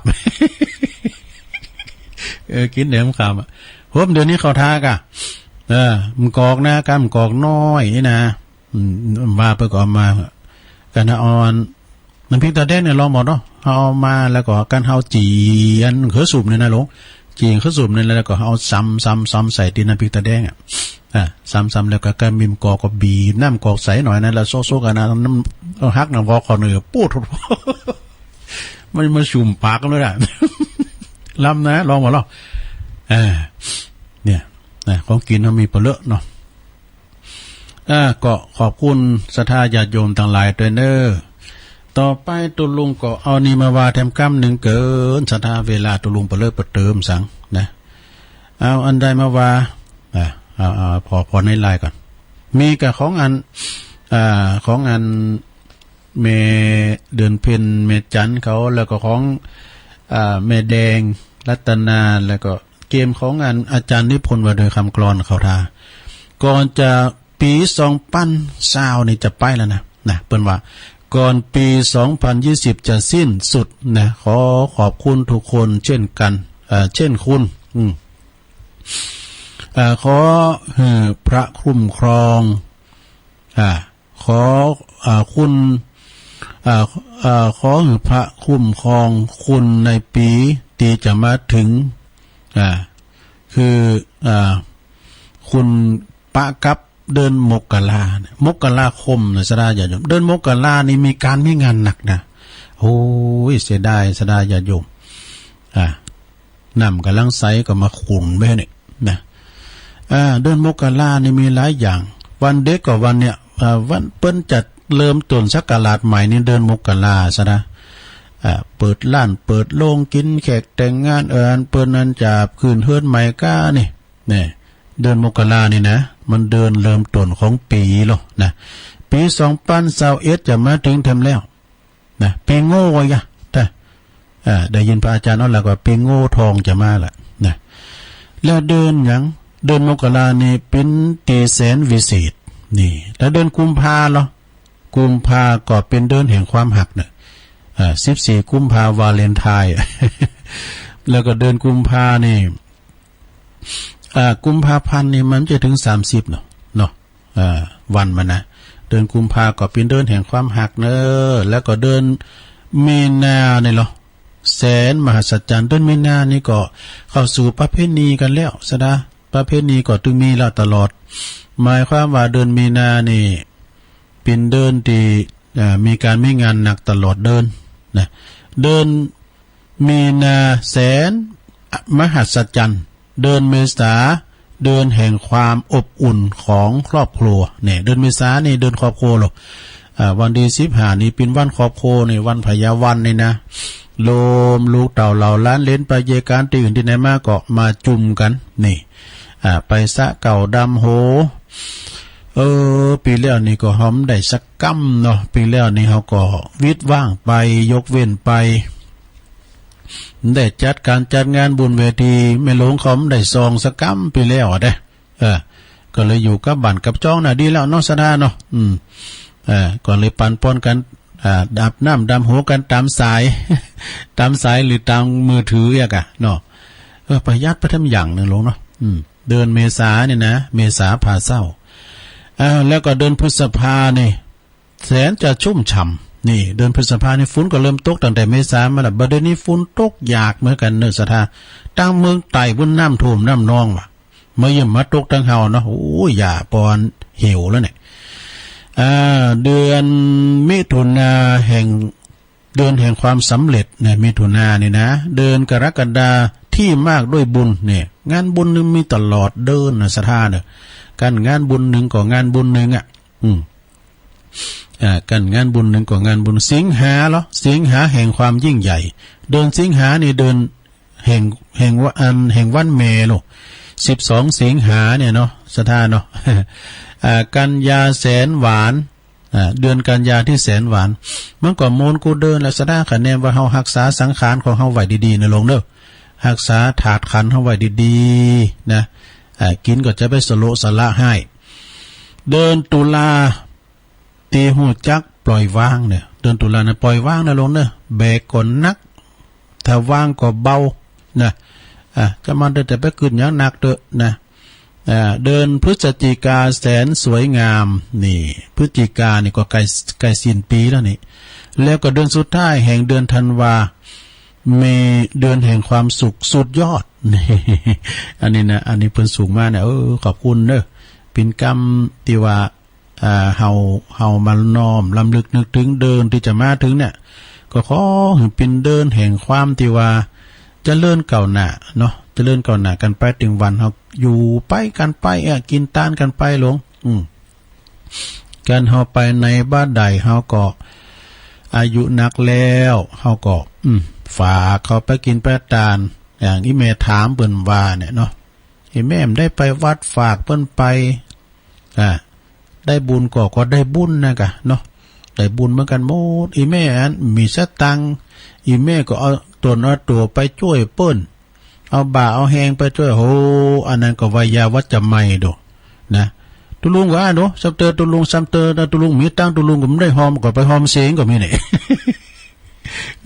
วัดจุเอาเป็นพินทาตัวกวาดนะมือกาวซัมเตอนะโอ้อีแม่นั้นมาแล้วนะบุตักเอานี่ตกกระตัวนี่นั่นว่าไปอ่านได้ในความจริงกดตานกูตีอย่าลงเอ้ยกันต้านหนักกดตานหน่อยนะไปบอกกับเปิ้นเนี่ยนะไปบอกกับเปิ้นตานบุคคลใดก็ตามที่ว่าไปบอกให้เปิ้นตานและต้มตานนะเกิดมาภาวะใดจะที่ได้ในน่ะมันจะมีกับบริวารนะแต่เขาคงเงินคำมีธรรมะอย่างสระนะการบอกให้เปิ้นตัวตานตัวนี่ได้ตึงบริวารสมบัตินะแล้วก็มนุษย์สมบัติด้วยนะเนี่ยอายุนักเพิ่นก็ว่าไอ้นะแม่เดินเพียนว่าอายุนักจะไปกึดนักคือมากเลิงนี่กึดหือเปิงเวลายังยิงเมน้อยโอ้โหเวลาเฮามันหน่อยประเด็นเดี๋ยวนี้ตุ้ลุงนี่ก็เดี๋ยวนี้30นั้นเดี๋ยวนี้ก็ถ้าอู่ถึงว่าเป็นตะวันนี่ก็บ่ายไปแล้วนี่นะมันบ่ายไปแล้วเนี่ยมันจะมีหยังฟุกขึ้นมาแถมมีกาเนาะมันก็มาเอียก็อยู่ไปกินไปตันไปภาวนาไปจ่ายนะลงเอ้ยอายุนักต้องลาเริงอย่าเหม่อลอยแต่ไปเหม่อลอยนะลงเนอะต้องลาเริงยิ้มแย้มแจ่มใสไว้จะไปเหงาสุกตกนะลงเนอะพออย่างไก่ปิ้นหา โอ้กันไก่ก็มันตายมันนั้นตายนะมันปิ้นสากหายนะมันดึ้มหามาดึ้มมากินรอบสองเนาะมันมากินรอบสองละมันแล้วมันปดโต้กันซักเข่านี่แปดปางไงเนอะขนาดถ้าเอาใส่โอ่งมือมันยังซักแขนมันนี่มันแตกเลยคอกดลงงงไก่ซักหาพี่ใหญ่แป้นอย่างไก่ในลงเนอะลาเริงไว้อายุมากล่าเริงอย่าเมื่อลอยต้องมันคอยปล่อยวางบ้างจะดีปล่อยว่างในลงเนอะจะมาเตอะลูกหลานเนี่ยเขาจะเย่ยังจางเขาเตอะนะปล่อยเขาแต่เดี๋ยวนี้เขาอินดูเขาไม่ลงเขาหมู่เฮาทั้งหลายนี่นะมันปุ่นไปแล้วนะเขาแต่ไปหาถึงใดแล้วนี่อินดูลูกหลานเขากะซ้ำมันมีโรคภัยไข้เจ็บเยอะนะบางคนเนี่ยลงทุนนะโอ้ยลงทุนกำลังจะเกิดจะสั่งฐานะมาแล้วก็มันมีอย่างอี้ไปนะไปไหนก็ลำบากนะอย่างนั้นอาจารย์พระครูเขาอู่กันขึ้นแล้วเนี่ยกะมันเป็นผลกระทบหมดแหละอย่าเป็นยกเลิกงานเนี่ยนะมันยกเลิกงานเนี่ยนะมันจะเฉพาะกฏิวัตินะลงนะมันผลกระทบหมดตั้งแต่แม่ก้านายขายไปมาขายเขาขายของตั้งวัดตั้งวานะลังตีได้หันอีเกหันซอยเมื่อคืนก็มีย้อนยุกมีมวยมียัยเนี่ยเปิ้นขายเขาขายของก็ไม่ได้ขายแล้วหมดนะก็ตกงานหมดนะนักมวยนักร้องดนตรีย้อนยุกมีแผ่วตั้งงานจังซอก็ให้ตกงานหมดโคซกยังตกงานหรอกเนาะมันเป็นจี้ดูไผ่มันได้ไปมาไผ่เพิ่นยกเลิกหมดเนี่ยว่าก็ยกเลิกมาลายตัวลุงกับโรนานตกงานนะขอยกเลิกนะตัวลุงขอประกาศด้วยกรรมมีหลายตีเนี่ยที่เพิ่นยกเลิกนะสถาอย่างคุณนั่นพิสมัยไปก็อันตัวลงถ้าออกรายการก็ยกเลิกคือกรรมเลิกวันที่7นี่นะตีแรกก็ว่าจะไปแอวอีกจะได้ไปแอวได้ขี่รถจิบรถเก๋งไปอีกขี่ตัวเปิ้นนั้นจะรถเฮาเปิ้นโทรมาให้ยกเลิกก็เดียวก็ว่าเนาะวันนี้ตัวลุงทำได้ประกาศข่าวสารงานบุญก้าเพราะว่ามั่นใจเดี๋ยวเปิ้นจะวางก้าต้องมันคอยปล่อยวางบ้างจะดีนะอายุมากต้องคิดบวกอยู่เสมอนี่คิดบวกนะลงเด้อคงได้เจอความสงบความสุขสีนี่อายุมากไม่ต้องหวังความมั่งมีเป็นเศรษฐีดีไม่ดีจะตายไว มันดึงมีฟุกก็ลงให้มันดึงมออีอ่ะนะรักษาธาตุขันธ์เอาไว้ดีเด้อไปมันได้เจ็บได้ใหม่เด้อลงไปตาวเนี่ยอายุมากมีเมตตาเป็นที่ตั้งคือมีเมตตากับลูกกับหลานนะหลงเด้อแต่ไปเดิดของเขานะให้กำลังใจเขาฮะให้กำลังใจเขาฮะยืนยั้งให้ผู้คนได้กราบไหว้นะแต่ไปเป็นปุ้ยเหล่งเนอะมาแบบวิหารหล่ออันนี้คือเป็นตีลมโพลมไซเขาจะได้กราบได้ไหววะอายุมากถูกเบื่อบ้างไม่เป็นไรถึงอย่างไรเขาก็เบื่อไม่กี่ปีนี่มื้อเขาก็ลาจากกันแล้วลงเอ้ยกันเปิ้นก็เฮาอ่ะนะบางพองนี่พ่อแม่นี่ได้จูงลูกจูงหลานเข้าไปเหี่ยวนี่ก่อนนี่บ่โอ้แม่เขาต้องว่าอะไรแหมน้อยเฮาค่ะเนี่ยจะได้ลากเข้าไปเหี่ยวเดี๋ยวนี้บ่โดคุณเฒ่าลากคุณหนุ่มเข้าโลก็มีนะซะได้เนาะอายุมากอยากอะไร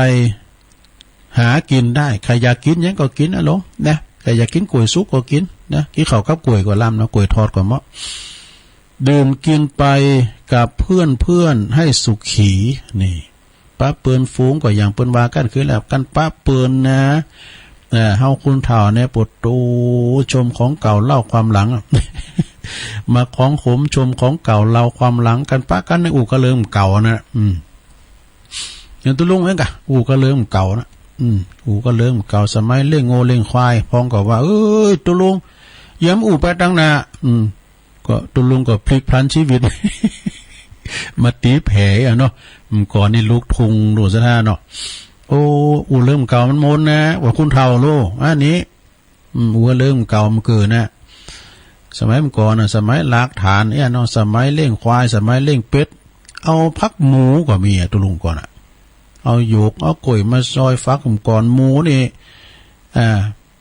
มีข้าวเป็นเนี่ยนะไปสีข้าวก็เอาแฮมน่ะใช่นะกันบันไตบันเนื้อแม่ลงนั้นเปิ้นไปคงซีมได้เดี๋ยวข่อยเอามาสีเนอะข่อยเอาแฮมนะไปสีข้าวเอาแฮมไปตีข้าวก็เอาเฟืองกับมันควายลุงไปตีข้าวหิมตายดูมันได้สักบาทแล้วได้เฟืองมันควายนะตีข้าวเอาเฟืองไปว่าหาบข้าวล้าวก็หาบมาแล้วดื่มกินบ้างกับเพื่อนให้สุขีร้องเพลงบ้างเต้นรำบ้างเพลิดเพลินดีชุบชีวีให้สดใสวัยชรานี่อันนี้จบลงไปซะนะเนี่ยอันของอันแม่เดินเพนยะนี่นะของแม่เดินเพน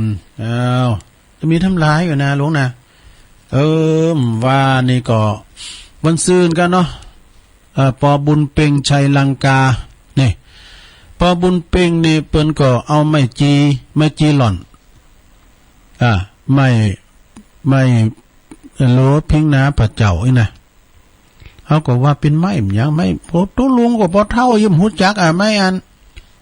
ไม้จีหล่อนเนี่ยนะเขาก็ว่าไม่อย่างเขาจะหูจักนี้อีเนาะเขาหูจักไม้ขวัญตานั่นน่ะโอ้อันเดียวกันนะกะคิดว่าอ่านมันว่าเหมือนกันแหละมันว่าเหมือนกันนี่ที่มันมีหนามเป็นตาเป็นหน้านั่นเอาก่อนเอาปิ้นปอมเป็ดได้เนาะเปิ้นนั่นเอามาตานเก่าวัด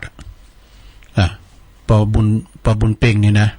ปอบุญเป่งนี่มันก่อนไปอยู่ซ้ำลังโดเปิ้นไปอยู่ปุ้นบันแพทย์ไต่พุ่นตุนพึ่งแพทย์ไต่พุ่นนะอายุ78ปีแล้วป่ะแข็งแรงในขี่รถเครื่องขึ้นมาบุญวัดเปิ้นเอาไม่จีมาตานเก่าวัดปีแล้วมันได้มาหาตุสกรรมเอามาปีเนี้ยไอ้เนี่ยได้เปิ้นเขียนมานี่นะเป็นกรรมปันป้อนว่ะอันนี้ว่ากรรมปันป้อนปีใหม่เนอะทุลุงเนอะของพ่อครูเก่าคือป้อนน้อยตันปัญญาฟูว่ะเปิ้นล่วงลับไปแล้วก็ป้อหลวงตาตุมาแก้วบ้านตาจางในเปิ้นเอาสืบแล้วก็มอบให้ป้อบุญเพ็งมอบให้อีป้อเนี่ยไอ้นะมอบให้อีป้อก็เอามาตีพิมพ์เผยแพร่ให้คนรุ่นหลังได้สืบต่อไปมันเป็นปอเนอะตุลุงเอาไปว่าในอากาศกันร้อยดอกไปว่าอย่างในอากาศบนเอาไปว่าออกอากาศกันร้อนปนว่าอย่างอี้หลงเขาท้าเหมือนกันเด้อเขาท้ามันก็ต้องฟังบ่เด้อฟังอมนนะหลงแต่ก็การไปปฏิบัติได้ก็ดีนะไปปฏิบัติได้ก็ดีนะเปิ้นว่าเอวังโหตุเกิดมาเป็นคนช่วยกัน ด้วยการบุกเบิกนี่เป็นว่านะเอวังโหตุเกิดมาเป็นคุณจวยการบุกเบิกขึ้นตึกและสันดอนนี่ขึ้นตึกและสันดอนจะไปนอนปังเป่าจะไปกินเหล้าเล่นการพนันเนี่ยมันสอนไปเป็นในตัวนะจะไปปากันกินเหล้าแล้วก็เล่นการพนันจะไปรับฟันเอา2 ตัว 3 ตัว มันเขียนไว้แต่กะเอามาปิ้นโจกลาบเนี่ยจะไปมาฟันเอาหาเอา2 ตัว 3 ตัวเอามาปิ้นโจกลาบจักมาตุกอยากเมื่อแก่ป้ายลุ่นนี่บ่คุณเฮาจะลำบากก็เพราะลางบุญคุณเฮาจะอยากจะจนก็เพราะลางบุญว่ะจะลำจะรวยจะไปหวังลำกับรวยกับของหมุนบอดดีลงทุนไปกล้าขายพระเจ้าเนี่ยไปกล้าขายพระขายเจ้าฮั่นเปิ้นบอดดีกินเหล้าแล้วก็อู่เรื่องการเมือง แต่เต้เนาะการอู่กันเรื่องการเมืองเนี่ยมันถึงได้เรื่องมาเนาะนะมันจังมีเรื่องกันไปยาวตั้งหลายแล้วจุงจักมีเตียงแต่ดีหลีแล้วก็สปิติโยรู้นี่ อ่านนี่แล้วนึปาบุญเปงใจลังกาเนี่ยเปิ้นอยู่แพไต่หมด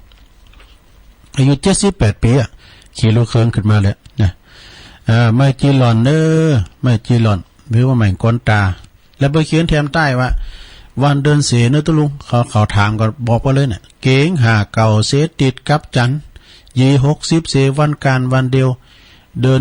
3เดิน7เดิน11เสวันเสาร์วันพัดเดิน4เดิน8เดิน12เสวันศุกร์วันพุธเนี่ยเดินนี่เสวันศุกร์วันพุธเนี่ยลงเนอะขอบคุณครับอันปอบุญเป่งชัยลังกา เอาอันนี้มาวาทำกรรมหนึ่งเกินสดาเวลาตุลุงไปแล้วนะแรงบึดตุลุงก็มาเดี๋ยวเรื่องพุกอาจารย์เอาหลักจะมาพุกวันศุกร์เนาะพุกบึดตุลุงมาเดี๋ยวอยู่บึดก็แต่สอหาทำตุอุ่ยมาตีดนะแรงบึดนะบ่าย3 โมงปะกันทำเนอข้อคิดควรจำนี่อันนี้นะข้อคิดควรจำเดี๋ยวพี่ของอาจารย์นิพนธ์คนโคราชเปิ้นว่าอย่าหมิ่นพระเจ้าอย่าเล่าขวัญนายอย่าขายของฝากอย่าปากไม่เป็นธรรมนี่อันนี้มันมีในตัวแล้วนี่เด้มันมีคำสอนในตัวละเอาอันนี้ดีกว่านี่เปิ้นบอกว่าโลกนี้ก็อนิจจังโลกนี้อนิจจังเนี่ยเปิ้นเขียนไว้นะ1วันนี้เฮาลำโลยพรุ่งนี้เฮาก็กลับซวยแสนเสียดายนี่มันขึ้นสูงใดก็ลุ่งเต็มใดซะท่านะมันอนิจจังคุณเฮาวันนี้เฮายิ้มแย้มแจ่มใสวันพรุ่งนี้เฮาเศร้าโศกมองใจความสุขความทุกข์มันมี2อย่างกันมันความทุกข์เข้ามาครองใจเฮาก่อนหน้าบิดหน้าเบลนะเหมือนกับเฮาเจ็บต้องนะเฮาไข้ถ่ายก็สุมาเนี่ยเอาเข้าไปในห้องสุขากระเดออกมาความสุขมาล่ะยิ้มออกมาสุยๆ มันเป็นย่านเนาะมันจะอยู่กับเฮาเหมือนตุกก็อยู่กับเฮาเหมือนกันตุกไปก็สุขมาอย่างกะนะมันอนิจจังบัดเต็งแต่2วันนี้เฮาเกิดพรุ่งนี้เราตายหาทารุณโหดร้ายโลกนี้อนิจจังเนี่ยมันแน่นะศรัทธาญาติโยมทั้งหลายมันบ่แน่นอนซากเกิดแก่เจ็บตายเนี่ยมันเป็นธรรมดาอาจารย์พระครูปนว่าเอาฮู้ว่าวันพรุ่งนี้เฮาจะได้หันต่อวันแถมหรือไม่ มันก็เป็นข้อคิดจะดีนะศรัทธาญาติโยมทั้งหลายจะไปประมาทกาดจะไปตกเน้อลงเน้ออย่าไปประมาทกาดอย่าตกนะอยู่กับบ้านกับหอกับเพิ่นนั่นน่ะนะหยุดเชื้อเพื่อชาติต่อไปข้อที่3นะวันนี้ลาเริงพรุ่งนี้อาจจะขมขื่นนี่กลับหน้าเป็นหลังก็ได้เนี่ยอย่างตุลุงวามเจ้านะวันนี้ยิ้มแย้มแจ่มใสวันพรุ่งนี้อาจจะหน้าบูดหน้าบึ้งเนี่ยนะมันพลิกมือเป็นหลังมือนะหน้ามือเป็นหลังมือมันแน่นอนในลงเนอะยังจะไปแน่นอนเนาะแน่นอนซักอย่างขนาดว่ามันไม่อยากจะแน่นอนสักอย่างแม้แต่ชะตาชีวิตของคุณเฮาเนี่ยนะ บางคนนี่คนตุกมาเต่าได้ตุกมาแต่น้อยอันใหญ่มาแม่บุญมากำมาจูกับเป็นคุณลำคุณโรยก็มีนี่ปันปลาชีวิตก็เป็นคุณลำคุณโรยบางคุณนี่ก็ลำโรยมาแต่ดังแต่เดิมแหลมจางหักษาเขาของสมบัติไว้ไกลจ่ายมือซื้อกินนะกินเอลเล่นมาเกี่ยวให้โลเสียงไปหมดอีกก่อนตุกยามเถ่าก็มีเนอสถานเนออันนี้จังได้แต่ข้อที่สี่สุดท้ายวันนี้เขาหักเฮาพรุ่งนี้เขาก็จัดจ้างเฮาโลกนี้บัดที่หลังยังยืนคือธรรมดาวะ โลกกระทำ8นะลูกเนาะโลกกระทำ8นะคือว่ามียังที่จะเรียกที่หลังยังยืนมียังที่ว่าจะที่หลังยังยืนกับเฮาสักหน่อยนะโลกกระทำ8ไผมันจะมาหักเฮาโม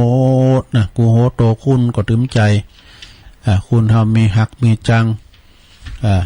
มีอิจฉาริษยามันมาด้วยกันเนาะไปจะไข่เฮาเป็นดีให้กูหอกูเฮินกูคุณมันมีเนาะฉะนั้นก็ศรัทธาญาติโยมทั้งหลายแต่กันเนาะอันศรัทธาญาติโยมทั้งหลายแสดงความเสียใจเศร้ารักต่างพระพุทธศาสนาของเฮาเนี่ยนะหลวงพ่อวิริยังสนะหูจักหลวงพ่อวิริยังนี่นะตุลุงเนี่ยหูจักเปิ้นมื้อแล้วกะนะเพราะอย่างใดเพราะว่าตุลุงเคยไปวัดเปิ้นน่ะนะเคยไปวัดเปิ้นมื้อละสะดาหลวงพ่อวิริยังนี่เปิ้นอยู่วัดธรรมมงคลนะอายุเปิ้นได้100 ปีกับ11 เดือนว่ะวัดธรรมมงคลอยู่ในกรุงเทพปุณณะหลวงเปิ้นจะสอบไปตั้งละอ่อนที่ว่าเป็นเด็กเหล็กเนี่ยเปิ้นไปแปลงโรงเรียนเด็กเหล็กจะหลายนะสะดาแล้วก็ไปแปลงโรงพยาบาลจอมต้องแถมไปแปลงพระธาตุเจดีย์ที่สูงที่สุดในโลกนะปุ่นน่ะแต่ที่วัดตีดอยอินทนนท์ก็อย่างนะแล้วก็เปิ้นสร้างพระยกที่ใหญ่ที่สุดในโลกด้วยพระยกนี่แปลงนะสดายกนี่จากแคนาดาก็พม่าก็ไหนเปิ้นเอามานะยกมีหันเตอนึงโยมตุลุงตอนนั้นเป็นตุเจ้าใหม่อยู่กันเนาะสมัยเป็นนานรุ่นดีอยู่วัดน้ำดิบโลงนะตุลุงก็ไปกับรถบัสรถโทเปิ้นไปแอวดูไปวัดธรรมมงคลเนี่ยกะก็มีสมัยนั้นมีหลายกับแม่ลุ่มเขาเนาะแม่บนลุ่มเขาแล้วก็น้องอันนี้เห็นเหรอปีตุปิลุนน้องกูแฝดปีกูแฝดนะแล้วก็หลายนะตึงรถบัสน่ะไปแอวมีเนนโอยพระโอยมงคลมี3เหลืองตัวเจ้าตุน2ตุนเนาะเนนน้ำตุนนึงนางรถทัวร์คุณครับก็เหมือนโน้ตเชิญยิ้มเลยเด้อแล้วสมัยนั้นเพลงคาราบาวก็ลังดังเนี่ยเปิดเพลงไปเนาะ แล้วก็รถทัวร์นั้นก็ใจพัดลมเนาะเป็นนอนที่วัดธรรมมงคลนะสะดาผ่องสีผ่องใสนำก่อนนะเป็นนอนที่วัดธรรมมงคลนะว่าตุลุงได้ไปขึ้นที่พระธาตุเจดีย์เป็น4 เลมนะพุทธคยาก็หาเนาะเปิ้นขึ้นรีบให้ลูกปวดตกกันขึ้นถึงสูงปุ่นนะมันจะมีเป็นแจ้นห้องเฮียนได้หมดแหละห้องเฮียนนักธรรมเฮียนบาลีได้หมดแหละกว้างแหละแล้วขี่ขึ้นรีบไปบุเราขึ้นไปยงแล้วก็อันถ้าอยู่บุญบนาบุญเนี่ยจะเป็นห้องพระดูโอ้โถงขนาดพอหันกรุงเทพบดสดาญาติโยมเหมือนกับเข้าไปอันปุณณะ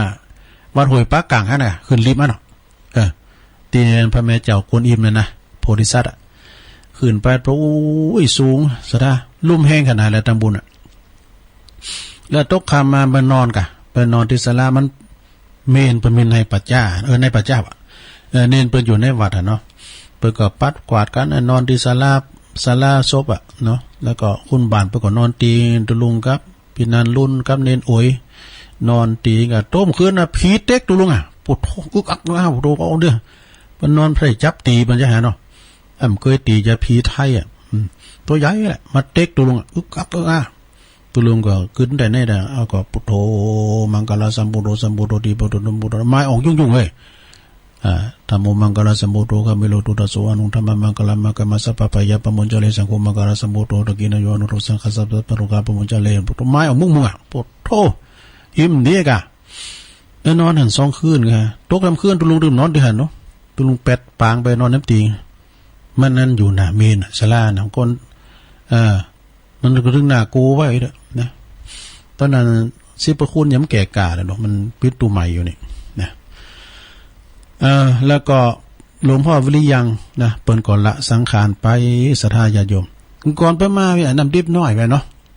ที่เปิ้นแปลงอันเด็กประสงค์ตอนนั้นตุน่าเขายังหนุ่มอยู่เนี่ยตุลุงกับปิดตูใหม่อยู่เนี่ยได้ไปซันเพนอยู่เนี่ยหลวงพ่อวิริยังนี่นะโอ้เปิ้นจากแคนาดากับในการเนี่ยนะอายุ100 ปีกับ11 เดือนซะเนาะเนี่ยโอ้แสดงความเสียดายเนอะเสาหลักของพระพุทธศาสนาเปิ้นเป็นฝ่ายธรรมยุทธนะลงนะฝ่ายธรรมยุทธนะ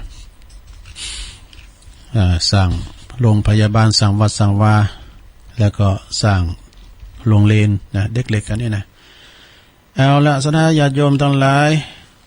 ตัวลุงก็มาถึงตินนี่ก็อันประกาศกันเด้อดังท่านพระอธิการญาณสัจจญาโนตุปิหลงสมปานเจ้าวัดสองแควเปิ้นโทรมาตุลุงขอยกเลิกงานเข้ากรรมกันเด้ออีนะเลินไปเอาไว้ปีหน้าตุลุงก็จะได้ไปลมปอมในตกงานแบบแล้วก็วัดตุงเกียงด้วยเด้องานฉลองสิริอายุตุปีเอสหรือว่าท่านพระบดีกาสาครเปิ้นก็ยกเลิกนะวัดตุงเกียงจะร้องปริญญาเปิ้นแล้วก็วัดมอนห้วยแก้วเปิ้นก็ขอยกเลิกการเข้ากรรมด้วยนะแต่ว่ายกยอดชัดได้บ่ยกเลิกเนอะพี่น้องบันไกลจะมากก็ได้มันจะห้ามนะป้องกันเอกาดอย่าตกตาเนาะนะมีหยังนะสระตั้งเมจันว่าต้องโกว่าตั้งเวียดนามเปิ้นมีคนตายกับโรคโควิดเพราะว่าเปิ้นกินน้ำอุ่นน้ำร้อนเปิ้นจะเกือพองกาแล้วก็ฝานหนาวบางๆใส่น้ำร้อนดื่มนะพอไวรัสนี่มันจะอยู่ทั้งหมู่ลำคอไอ้นะการไอแขกๆไอ้นะก็กินน้ำอุ่นไปมันจะลุ่งกับเพาะหมดแหละนะลุงกับพอหมดแหละกินเข้าไปติ๊กกินน้ำเอาตุ้ลุงใส่ไป2 แก้วเจ้าก่อนให้อันนั้นก็ในกาแฟกินช่องหนึ่งแล้วก็ติดตามไปโดยน้ำบะตุ้มโอท็อปของพี่น้องไฟหินเสาหินเนาะสีบุบานเอาบิดปิ้งกล่อมปิ้งแก้มใส่น้ำลึกไว้ในเหมือนขนาดนั้นแล้วก็ให้อันนี่กะให้ยังพอสั่งงัดบันไฮโลงเนี่ยเปิ้นเอางามาให้ลุงยะเปิ้นกินกำจ้อนเนอะตุลุงพอสั่งงัดนี่เปิ้นเอางาดำเนี่ยนะเอามากินตึงวันว่าโอ้สุขภาพสมบูรณ์แข็งแรงก็กินไปตึงวันเนี่ยพองัดเด้อพอสั่งงัดไหลหลงเปิ้นปิดพอแก่วัดด้วยนะวิยาวัจกรวัดยังมีหลายอยู่เนี่ยสนะญาติโยมมันปิ้งยาปากหนึ่งแล้วก็น้ำขิงก้าเนี่ยกินเข้าไปเดินน้ำอุ่นน้ำร้อนแต่เป็นละเนี่ยกินไป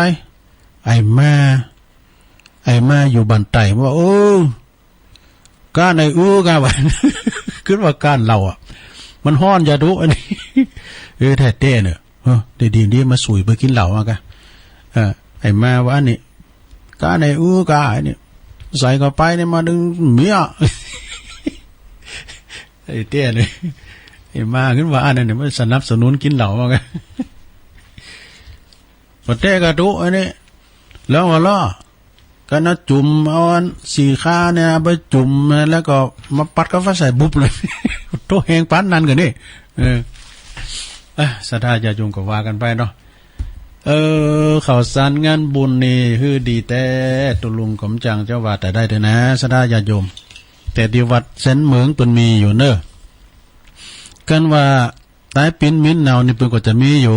อย่างงานครูบาอาจารย์เนาะท่านพระครูสุพัฒนะกิจโสพลนี่เปิ้นก็จะมีอยู่นะแต่ว่าจะได้ก็มันยังไกลอยู่นะแล้วก็ปล่อยหลงปล่อยลามอย่างวัดดุงเนื้อก็ดีหลายตีหลายตั้งซะนะว่าก็ตุปีป๊อปปี้ก็โทรมาเนี่ยวัดห้วยห่าโทรตุลุงไปจอยงานก็ว่าตกลงโอเคแล้วนะวันที่1 มกราถามลุ่มเลิกเนี่ยตุลุงไปอยู่เนอะนะ1 มกรานะเพื่อจะปั่นพระเจ้าหลวงพ่อทันใจดูใหญ่เนอะที่วัดห้วยห่านะห้วยห่าบ้านห้องเนี่ยแต่ว่ามียังเปลี่ยนแปลงตุลุงไปอยู่นะวันที่1เนี่ยไปปากันบ้านเนี่ยวันค้ำออก ตุลุงจะพิจารณาเนี่ยพวกตุลุงจะประกาศสัตว์สรรหากรรมก่อนข่าวสารงานบุญนะสดาญาติโยมเกรงใจเพิ่นน่ะโอ้ขอยกเลิกแล้วยังมาประกาศอยู่เนาะอย่างว่าได้ยินท่านมหาประสิทธิ์ธรรมาภินันโทเพิ่นก็ว่าวัดบ้านไว้ก็ยกเลิกก่อนนะเข้ากรรมเนี่ยเพราะว่าในเขตของเพิ่นก็ตุลุงก็ฟังนะฟังครูบาอาจารย์กุตุนกุองนะเนี่ยสดาญาติโยมเสียดายเนาะเสียดายเฮานำกำลังใสนี่มาขุนเบ้นี่ก็เนี่ยอย่างท่านพระครูสถิตเขาเปิ้นวามขึ้นแล้วเนี่ยวัดใดที่มีการมีงานมันก็เป็นกระจายรายได้เหมือนกันนะสถาพี่น้องปอก้าแม่ขายเปิ้นก็ไปจองตีจองหุนขายข้าวขายของปลาปึกลูกจีนเนี่ยแล้วก็ดนตรีเปิ้นก็จะมีสีสันอีเกกาย่อนยุกามวยกาเนี่ยนักมวยก็ตรงงานดูนะเนี่ยมันเป็นผลกระทบหมดน่ะโคโซก็ตกงานหมดเนี่ยแล้วก็ยื้อเดียวก็ไปตามการนะเขาก็ฟังเพื่อนสดาญาโยมนะจะไปลืนเนอะจะไปประมาทกาจะไปตกบนไว้ย่างก็ย่างให้ก่อนนะกะเนาะ ตอนนี้ตุลุงจะเปลี่ยนบรรยากาศจะฟังสดากันเนอะสดาเขาจะว่าจะได้พองจ้าตุลุงก็จะเปิดสายเนาะเปลี่ยนบรรยากาศบืดก็มาอยู่นะบืดมาเดี่ยวอยู่นะผู้พระอาจารย์เอาหลักจะมาจุยวันนี้ตุลุงบืดเอาทำตัวอุ่ยมาเตดนะแรงบืดนะ3 โมงถึง 5 โมงต่อไปจะบอกกันเนอะจะบอกเบอร์กันเนอะสัทธาที่เปิ้นเคยโทรเข้ามาฟังเนอะ089 955 6506โปรดฟังอีกครั้ง089 955 6506จดไว้เนอะเจริญปอนเจ้าไว้เจ้าแม่น้อยเจ้าไก่ปีเป้งแล้วมีแก้วสหายเจ้าเก่าเนิ่นนายตาโลข้าเจ้าเป็นประเพณีมีมาแบบเก่าที่คนแก่เฒ่าทำมา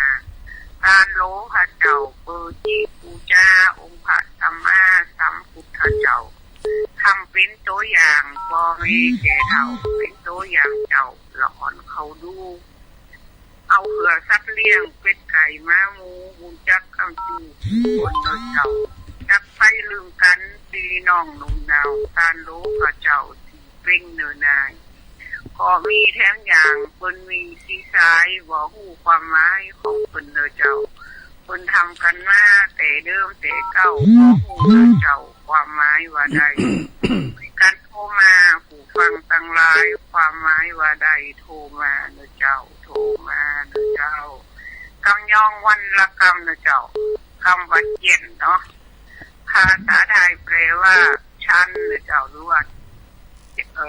ทำคำเดินเจ้าคำวันในเดินเจ้าภาษาไทยแปลว่าละลายแม่น่ะในนี่ก็แปลว่าละลายอย่างเต้าในนี่กะเต้าในก็คือคนล้มละลายเจริญปอนกล่าวไว้ค่ะเจ้าแม่อยู่ไหนก่อนสมพัฒน์แม่สมพัฒน์ใช่กะเจ้าแม่สมพัฒน์ฟังอยู่เนอะตำปุนหนาวแม่สมพัฒน์ตำปุนป้อนหนาวเก่ากะหนาวเจ้าหนาวแม่ย่อยสันทรายแต่วัดตุลุงก็ให้จะหนาวเหมือนกันเนาะอันเขาอยู่ในห้องกระจกนี่มันมีที่ผิวเนาะก็ให้พอดีกันออกไปด้านนอกหนาวเนอะแต่ตุลุงก่อนตุ้มพายก็ใส่หมวกแค่นี้มันขมบ้างนี่อย่างก็ยกเลิกหมดเนาะโอ้เนี่ยค่ะโอ้ยเสียดายแต่พม่าบุกไทยเด็ดเขาก็จะไปประมาทเนาะยกเลิกข้ามปีเนี่ยข้ามปีเนี่ยปโตก็เขาก็สูตรวัดไผ่วัดมันไปนะตึงสูตรอยู่ตึงวันอยู่แล้วนี่เอาอย่างท่านพระครูวาก็ดีเหมือนกันแหละนี่มูลตุเจ้ามาอู่กันสุดโตลงขึ้นหัวจนมันข้ามปีว่าที่ก็จะยังบ่ยกเลิกก็น่ากะเอาบั่นไผ่บั่นมันไปเป็นขอขันแนมว่ากาดแต่ไปตกนะสวยมือล้างมือพี่นั้นก็ใส่ไปน้ำใจด้านกินน้ำห่อนไปในพี่นั้นเนอะขอบคุณแม่สมพัฒน์เนอะสาธุขอบคุณแม่สมผัดแม่ย่อยสันทรายเจริญปอนครับคุณลุงน้องเบี้ยวะน้องเบี้ย ลครับ อ๋อน้องเบลไปกาดอยู่ก้าวันเนี้ยวันนี้ผมไปวันถูกวันเกิดผม ฮะถูกวันเกิดผม โอ้แฮปปี้เบิร์ธเดย์ด้วยขอสุขภาพสมบูรณ์แข็งแรงนะน้องเบลเนอะวันถูกนี่เอามนุษย์เรามาว่าเลยเนอะอ๋อได้กันพูดเนาะเดี๋ยวชัยวัดจัดให้อันกำลังใจให้ตัวลุงโอ้ขอบคุณเนอะเป็นว่าสวดอันนี้กะสวดอันปรุงสังขารเจริญปอนกราบไหว้สาครับตัวลุงโอ้ปอนน้อยบุญปันมาแล้วมาแถมแล้วมากับความหนาวเลยได้กันมันมากับความหนาวนะโอ้รักษาสุขภาพของตัวลุงเลยหนาวก่อนหนาวโควิดนะสร้างภูมิต้านทานดีๆเป็นห่วงตัวลุงไปไหนใส่แม็กดีๆเนี่ยระวังหนาวนั่นแหละใส่แม็กให้นั่นน่ะเพราะว่ามันจะไปประมาทใจแย่ยกเลิกไปหมดการงานมันมีอย่างสักอย่างได้กะโอ้มันจะพระบาทจะสืบชะตาวันที่3เนี่ยเหมือนแต่ยังยกเลิกไปละนั่นกะโอ้ตัวลุงเป็นห่วงตัวลุงครับภาษาตัวลุงครับเป็นกำลังใจตลอดขอบคุณหลายๆปนหน่อยครับผมครับภาษาครับนั่นน่ะเฮาก็เป็นองค์ประหอกสถาโตยนั่นน่ะนะก็นั่นน่ะมันคือกับดีเนาะรักษาตัวเองจะไปประมาทเจริญปอนไปสาเจ้าตุลุงโอ้แม่จันเรือนใสมาละเอ็นดูที่เป็นแปลงซุ่มแปลงยางว่ามันได้เข้ากรรมสักคำนี่ก็ได้นักการได้ยินอาจารย์สมหวังท่านพระครูกัลยาณปราโมทย์เป็นประแป้งตู่แป้งปางไว้แล้วลงมือสร้างยังไหวโมทำมายกเลยอินดูนอนได้แต่งได้นี่ไว้แล้วมันได้ทำสักคำนะกันต่างอกต่างใจจะไปจอยงานเป็นเต็มตีนะแต่ว่าเปิ้นยกเลิกอันยกชัดเลยนะมีอยู่ยกชัดมีอยู่สองเก้านั่นนะอย่างพระอาจารย์เอาหลักก็มีอยู่วันนี้27มีอยู่เดี๋ยวสืบชะตายกเลิกกันแล้วอันกะวันที่1นะได้เข้ากรรมเพื่อความสืบชะตาแม่น่ะอันนั้นหมายความว่ายกเลิกโดยปริยายเลยกะแต่ว่าอันยกยอดชัดนี่ก็จะมีอยู่พี่น้องบันไก่แต่ว่าพระจะมาก็มาเพื่อความห้ามเก่าแต่ก็ใส่เม็ดให้กะใส่เม็ดให้กะเพราะว่าเขาก็จะไปประมาทนั่นเนาะนะการอย่าตกป้องกันตัวไว้ดีๆเอาเจียวหลังมือไปตัวเองแม่น่ะกระตุ้ลุงลืมห้องช่องฟิตกะแต่ช่องฟิตแล้วลึกกึดนะก็ได้หอมว่าอยู่หิ้มปากเนี่ยแม่ห้องยินนี่ก็ว่าอุ้ยคุณเห่านี่ช่องฟิตขอบคุณนะที่บอกนะตอนนั้นน่ะมาอยู่หิ้มปากเนี่ยอุ้ยคิดไปให้ก่อนออกขอบคุณเนอะแม่จันเนี่ยมันมาลงไว้ตอนนี้แม่จันเนี่ยเจริญปอนไหว้สาเจ้าตุลุงอันนี้แม่ซีทอนเจ้าแม่ซีทอนน้องโบชัยประการดูเนี่ยยิ่งขวายิ่งหนาวตุลุงแม่น่ะมันหนาวมากนะ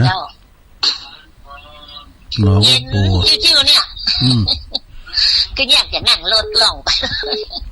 จะมาไม่คงกะเจ้าวันนี้นะเจ้าเดินทางปลอดภัยเนอะเจ้าขอบคุณเจ้า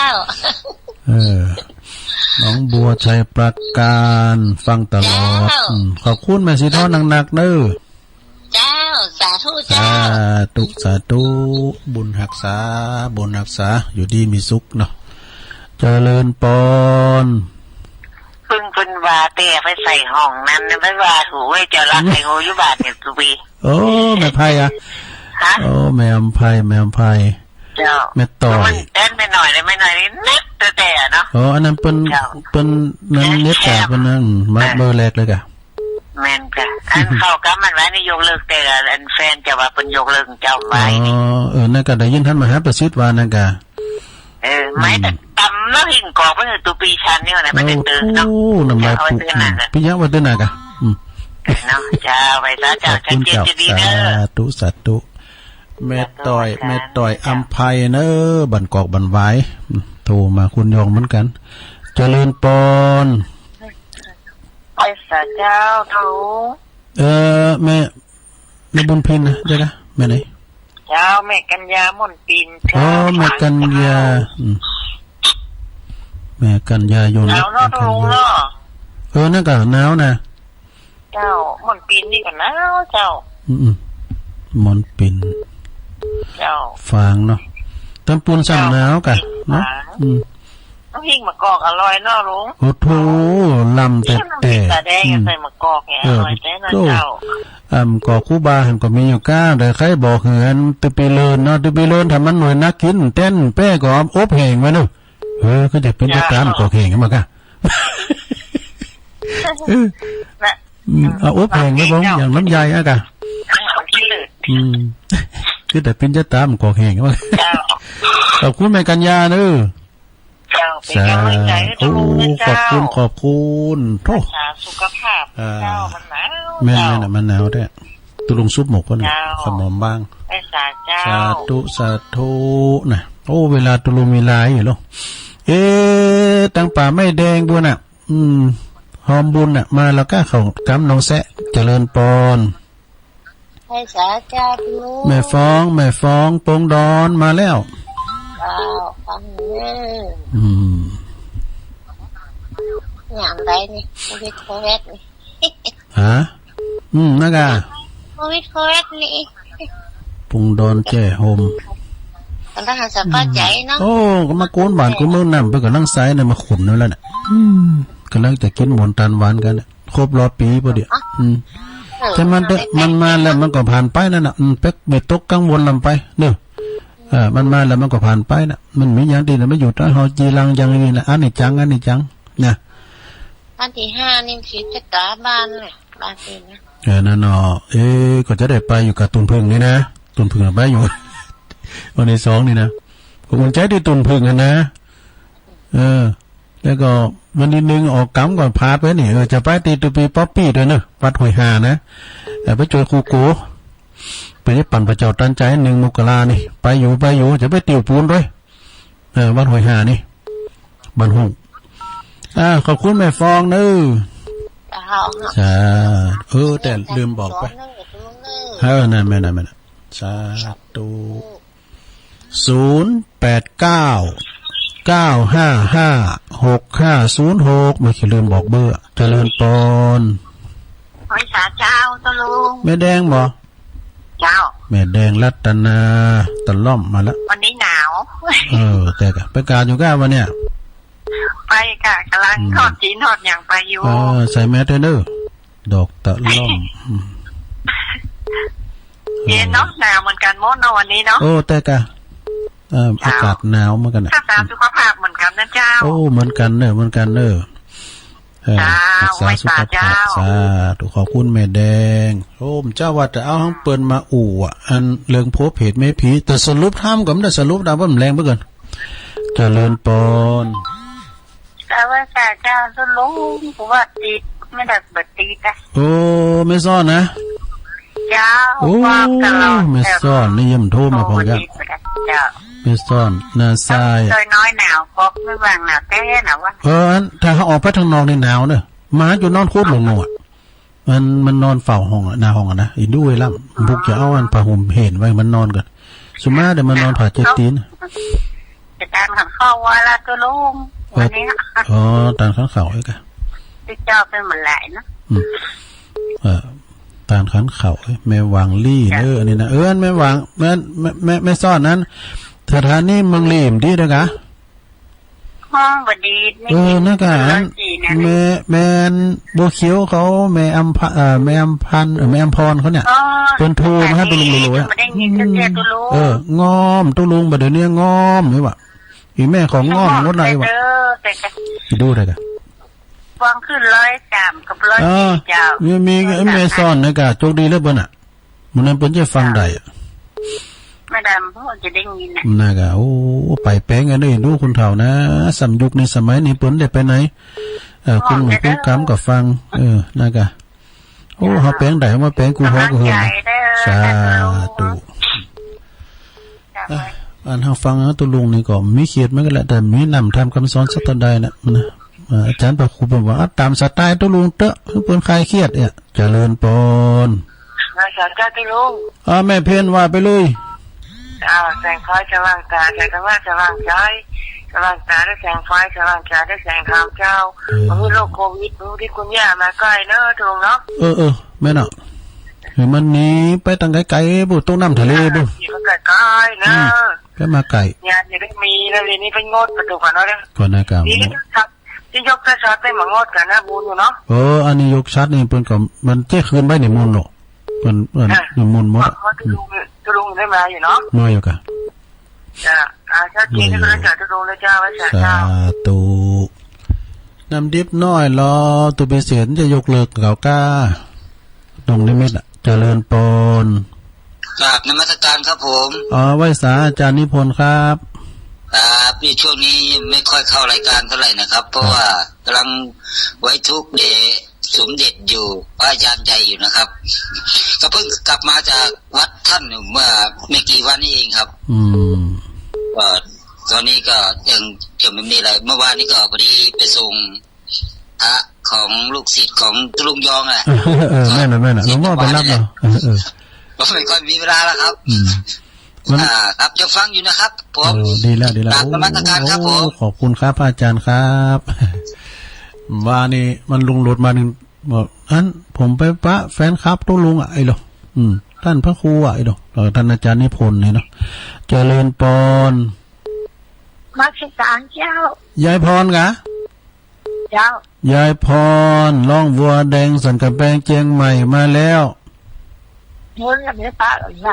อในการนั่นแหละเดี๋ยวในป้าแล้วเหรอยายพรนั้นตื่นเจ้าละกะฮะยายพรลูกเจ้าละกะเพื่อลูกยังตื่นเจ้าอยู่หนาวอยู่นี่ก็นอนฮะนอนฟังเนี่ยนั่นกะแรงบึ้ดมาทำเริ่มแรงบึ้ดตรงก่อนนะกะใหญ่ตึ้งก็ออกอ่ะไปรับหนึ่งกะวันนี้รับหมดเนาะรับหมดรับงานตัวลุงนี่เป็นรับไปนอนเนี่ยกันเดี๋ยวออกรายการเนี่ยนะเดี๋ยวยิบยอบนะอันนี้กูมันรับลืมตื่นแล้วนะตีหนึ่งตัวลุงลุกมาเลยมันหนาวแรงบึ้ดมาทำเริ่มแรงบึ้ดก็เอาก้อนมาหน่อยไรโจ้ตั้งหมวกกำแป้งมาเนอะวันนั้นเอาไปที่เรื่องเขาคุยเอาไปให้ดูเลยวันนั้นมันจบเอาไปเล่าตุลุงยองว่าเนอะเพื่อนหูไหมแรงบึ้ดมาเล่าเนอะแรงบึ้ดเนี่ยเอาก้อนหักมาห้องกุหลาบแดงแฝงค่าคำว่ารักอย่างเบาหรอกไรโจ้ตั้งหมวกกำแป้งนั่นเปลือกบัตเตอร์ยังซูดกำแป้งน่ะเนอะกินข้าวหลายๆเนอะมัมกินข้าวนักตาเอกันเนอะเบิดโทรมาทำมันหนาวนั่นน่ะไปซุปประจานเลยอยู่ที่มีซุกตั้งบ้านตู้มามันหนาวอย่างไรตาเอกันเนอะเบิดมาทำเนอะมาสการนมัสการเจ้าเจริญปนเขามาใหม่สุมาเนอะสุมาเจริญปนเจ้ากับว่าสาเจ้าตุลุงแม่ทุกแก้วเนอะฟังอยู่เนอะแม่สุกแก้วศีลพรฟังธรรมดาเจ้าแล้วนะเจ้าดีแกมากอกแม่ทุกแก้วก็ได้นะหลวงพ่อพ้นชงมาโอ้ดีกะปุตโตอันนั้นกอกคูบากันเนอะนะมากอกคูบาหรือมันจะใหญ่นะหรือมันจะใหญ่ก็วันนั้นตุลุงเขาก็ได้ชั้นเนาะเตียนเป็นฝากมาตีกระถินวัดปักตั้งเจริญกินแล้วเป็นโจ๊กมากอกใหญ่เนี่ยป้ามากอกคูบาบอกจะไปเลื่อนอันนี้กันมันหน่อยนะกินแต้นก็เอาอบแห้งไปฟองแต่ปิ้นจะตามก่อแห้งไปเลยเอาแจกก่อนกินดีกันเอาปอนกันกินไม่หายแต่เนี่ยป้าไอ้แกปวดหายแต่มันหายแต่กะครูบาเพิ่นบอกว่าอันเนาะเขาแต่กะอันเพิ่นเข้ามนต์พิธีแล้วเหรอ ของครูบาเจ้าเพิ่นส่งมาถึงบ้านไปแล้ว โอ้เป็นบุญค่ะ เจ้า โอ้ดีแต่ เจ้าฟังอยู่เด้อตุลุงเด้อ ขอบคุณ กัน เด้อ หลายเด้อตุลุ โอ้ ง สาธุแรงเพิ่นก็ฟังทำเด้อ เจ้า สา แรงออก ธุ กันเนาะ อัน เจ้า เพิ่นก็เอามา เด้อเจ้า เพิ่นก็เอามาฝากอันโยมพิสมัยตัวเหรอหลวงพ่อเพิ่นไปแวเหรอโยมพิสมัยก็ฝากหมกไปตัวอีกอะเจริญปอน ไปสาธุลุง โอ้ปะบุญตันป่าไล่มาแล้วปุ๊บโต ได้วิ อุ ธี บาส กาก รงานอย่างยกเลิกกันไปเด้อ ก่อนหน้ากา โอ้ยได้อีก ก็เฮาก็ตามราชการบ้านเมืองเพิ่นเนาะเพราะว่ามัน ไม่ได้ยินว่าอะไรนั่น เน้นว่าได้เด้อ เอาไว้นะ อืม มาได้นะฟังก่อน มาตุลุงก็ไม่ได้ประกาศข่าวสารงานบุญเพิ่นเด้อเนาะก่อมผู้ก่อน มาได้แหละวันนี้ต้องจำเป็นต้องเงียบก่อนนะเนาะ ต้องเงียบก่อนมันอีฝั่งใต้ฝั่งเหนือไม่ว่า นี่ก็มันการเฮาประกาศเพิ่นก็โก การ เพิ่ มัน นสันเมืองไม่มีอยู่เนาะ สันเมืองนี่เปิ้นได้นิมนต์มื้อละเปิ้นคืนใบแล้วเปิ้นคืนใบนิมนต์ ถ้ามาจุดเนี่ย ในเพิ่นก็จัดแล้วเพิ่นตั้งเต็นท์แล้วหมดแล้วนี่ไปปะกับพวก มอนหัวแก้วก็เหมือนกันนะครับมอนหัวแก้วดูต่างกับที่มันโล่งกว้างแล้วโทเหมือนชั้นเมืองก็กว้างหน้าวัดเปิ้นก็กว้างโอ้ตัวที่เปิ้นน่ะมีแถวซ้อแถวหยังปุ่นนี่ชั้นเมืองอ่ะแต่นี่ก็เท่านั้นมีอยู่สาธุแต่มีอยู่ซ้อแม่ครูเสียงเอ่ยเจริญปอน ไปสาเจ้าตุลุง อันนี้ล่องกองข้าวอะเจ้าแม่นางโอนมาแล้ว เจ้าลกปิดเขียนมดเนาะนั่นอ่ะเขียนมดตั้งใจไว้อะไรอย่างก็นั่นเนาะก่อนมันอี้ไปนี่นะคะอันแม่นางโอนฟังเจ้าละกะวันนี้ลูกเจ้าจะมือพักมาแล้วเจ้าดีกัน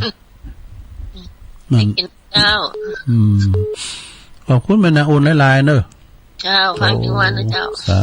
ธุเปิ้นโทรมาก็ดีใจแล้วขอบคุณหลายๆเปิ้นยังฟังอยู่อีกอ่ะไอ้ลื่นหลวงเขาอ่ะเจ้าก็เปิดเพลงให้แล้วเหรอแฟนจ๋ากับนะก็อุทยานดอกไม้เจริญปอนกับนมัสการครับผมโอ้ไวสาครับหลวงพ่อฮะโอ้มันหนาววันเดียวนี้มันหลังเข้ากลับมาหลวงได้ยังเข้ากำเพราะหนาวอ่ะเข้ากำที่วัดหนองแสนตั้งแต่วันที่19ตั้งที่15ถึง19นี่ธรรมดามันอากาศตอนนั้นมันอุ่นอยู่เนาะน่ะก็พอวันที่21 22เริ่มมาแล้วแล้วเจ้าตื่นขึ้นมาว่าจะโทรหาตุลุงยองหลังแล้วกองเปิดประตูความหนาวมันโหกใส่ยุบไปทางไหนตุลุงแล้วก็อยู่ในห้องกะหลวงพ่อไปออกมาตอนนอกเลยกะอยู่ในห้องกะแล้วก็อยู่ในห้องแล้วก็วัดคายตรงนี้ทั้งวัดทั้งไอต่างจากที่เขากำแล้วเนาะรักษาสุขภาพดีๆเนอะกินน้ำอุ่นเข้าไปเนอะก็ได้รับคืนหน่อยๆชั้นน้ำอุ่นก็เสียงกับปกติดีหรอน่าจะมันยังไม่สงสัยนะประเดี๋ยวถ้าทานที่เตรียมตัวใจไปวัดสันเมืองนะถ้าพ้นมันเลื่อนถ้าผมมีโอกาสถ้าไปได้ไปผมก็จะไปตามทีหลังเนอะก็ไปปิ้นยังก็พระอาจารย์นั่นหลักก็ฟังเนี่ยนั่นแหละที่เราเตรียมก่อนจะดีเนาะน่ากะแล้วก็สถาพวกกลัวจ้ะ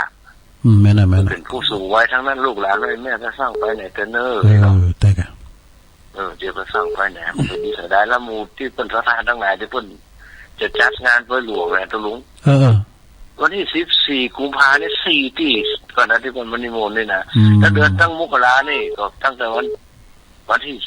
เดือนนี้วันที่27เนาะเพื่อหลวงเนาะเริ่มมาถึงมกรากุมภาเนี่ยหลายวัดทำไทยหนาวแต่ว่าหลังจากที่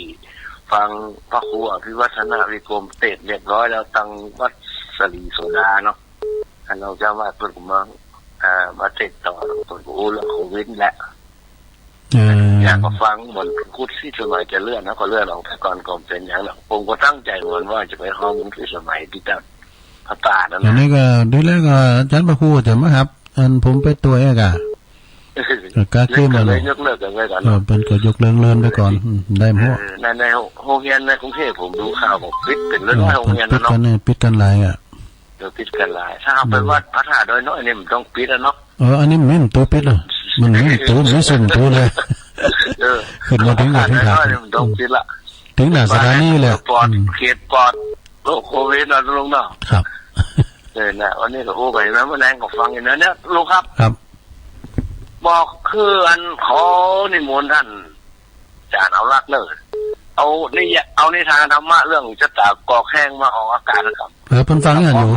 เพิ่นฟังอย่างเพิ่นเล่าแล้วมันปึ้งเลยถ้าคนอ้างเองเอานิทานธรรมะนี่นะอาจารย์เอาลักนี่นะโอ้มันมีเป็นทั้งคนเอาเท้าอ้างอิงถึงอันนิยายธรรมะนี่นะนิทานธรรมะเนี่ยผู้เราเป็นออกเสียงเป็นเก่าบ่ยังแล้วเตอขอเรื่องชะตากอกแห้งว่าก็เหมือนของผมก็เหมือนเก่ามันแล้วเตอเก่ายังวันใดก็ได้ถ้าจะฟังก็จะติดตามฟังตลอดสาธุสาธุเนครับสาธุครับเพิ่นมีความสามารถเพิ่นพากได้ดอกพระอาจารย์เอาหลักนะเจริญปอนภาษาเจ้าตุลุงอันนี้แม่พิมพ์มาเจ้าฟังเจ้าแม่พิมพ์ประเดชมันน้อยให้หนาวเนาะหนาวอยู่นี่เหรอเพราะว่ากระโจกให้อุ่นหน่อยเนาะอยู่ในห้องนี่อุ่นอยู่ก็ถ้าออกไปนี่หุ่นเริงอ่ะเนี่ยสุมาเดี๋ยวมาจึงโคตรหลงนอนอยู่ห่าเจ้าตุลุงกายบ้านนะมันหนาวอ่ะก็เดี๋ยวซอกกระสอบปานไม่ให้มันนอนก่อนบุกกันเป็นคนหนาวอย่างคุณขอบคุณแม่พิมพ์หลายๆเนอะแม่พิมพ์ประเดชเนาะเจ้าฟังแต่เจ้าละชัดเจนดีเนาะเจ้าดีเลยค่ะฟังถ้ามาเพลงแล้วก็ดีละบุกอย่าเปิดเพลงฟังโมนน้ำก้ำเพลงโมนจ้าฟังเพลงมาละดีละเจ้าไว้สาธุเจริญปอนขอบคุณแม่พิมพ์ป่าแดดในเมืองเนอะเจริญปอนเจ้าแม่อยู่ไหนจ้าแม่โอ้ยจำกันได้เลยแม่จะรู้นะโอ้หนาวเนอะไปออกห้องมาเจ้าปกปิงเมืองหนาวแท้ๆนะท่านวันนี้หนาวนะแม่อะไรของหมูเนาะคนน่ะตุลุงกับจางบ่ฮื้อน่ะมันตะฮือมันน่ะมันขี่วงสามพุ่นน่ะก็มันมีนาฬิกานี่อันคนว่ามันหนาวหนาวหั่นน่ะเจ้าหนาวเนาะบอกไปบุญห่มผ่านนาเนอะเจ้าบ่ไปบุญใส่หมวกอุ่นน่าใส่หมวกอุ่นนะตุลุงก็ใส่หมวกอุ่นสาธุเนอะขอบคุณแม่จงหลักเตนเนอร์เปิ้นส่งหมกอุ่นมาด้วยตัวลงก็อันเนี้ยอันยุดเวลาที่เปิ้นยิบด้วยมือเนี่ยเจริญปอนครับภาษาตัวลุงป้าบุญมีมาแล้วแม่กลางป้าบุญมีเมืองกลางไม่เที่ยงคืนมานี่เจ้าเลยอันเจ้านี่ก็หนาวอยู่ก็ทางเมืองกลางอ่ะเนาะครับแต่กะสัตว์ว่ามันลุงนักกะขอบคุณเด้อปะบุญมีเด้อปะบุญมีก็เหมือนกันนะ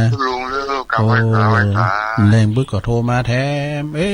ลุงทอนนี่หายแซ่บตัวเดิมลุงทอนน่ะแหละเจริญปอนแสนพรหมแม่สุทัศน์เนาะก็สุดพ่อยที่เนอได้ทำแล้วเจ้านี่นะนะไม่ไปปีสักเตือนเลยกันแม่ชมเนาะเนาะแสนพรหมดีมากโอ้โทรไม่ก็ดีใจแล้วอันนี้แม่เล่งหอมหัวใหญ่เนอะแม่วางทุ่งปีเจริญปอนด้วยสาเจ้าเด็กหญิงอ้วนมาแล้วหลวงอ้นฟังเจ้าหรอกะกิติลังกาเปิดเพลงนะลูกนั่นนะดีแกมันหนาวแล้วกะมันหนาวไปเฝ้าลูกเตยมันเจ้าอยู่นั่งกะตัวลุงก็เด้อก็กันจบนี่แล้วก็เป็นหนึ่งเข่าอันนี้รักษาสุขภาพกันเด้นะกะใส่หมวกใส่อย่างหอมโอ้หมวกนี่มันลาแหละอันหมวกนี่มันลาแหละขอบคุณหลวงอ้นเริ่มแรงบึกกับฟังแทมเนาะสาธุ หมดอกหมดใจมันไม่ลงฮอดโทรมาจะไลน์ดูเบอร์ที่24เนาะเจริญปอน เจ้าไว้สาเจ้าเมตตาบ่ใช่เจ้าเวียงเป่าเจ้าโอ้ยแม่หยังได๋แม่กันธนีเวียงเป่าเจ้าโอ้แม่กันธนีก็นี่เจ้าเวียงเป่าอยู่วัดดอยจอมฮอเนี่ยเจ้าโอ้อยู่ที่พิษณุตุลุงแก้วอ่ะหลวงพ่อเนาะเจ้าไปตุลุงแก้วนั่นน่ะเจ้า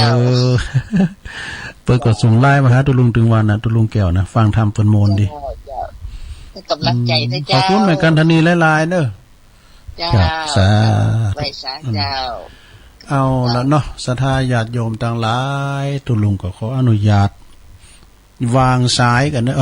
อะยกหูกันเนาะยกหูกันเซ้าสีสายกันเนาะโอ้เพิ่นว่าเพิ่นฟังกันหนักกันหลาย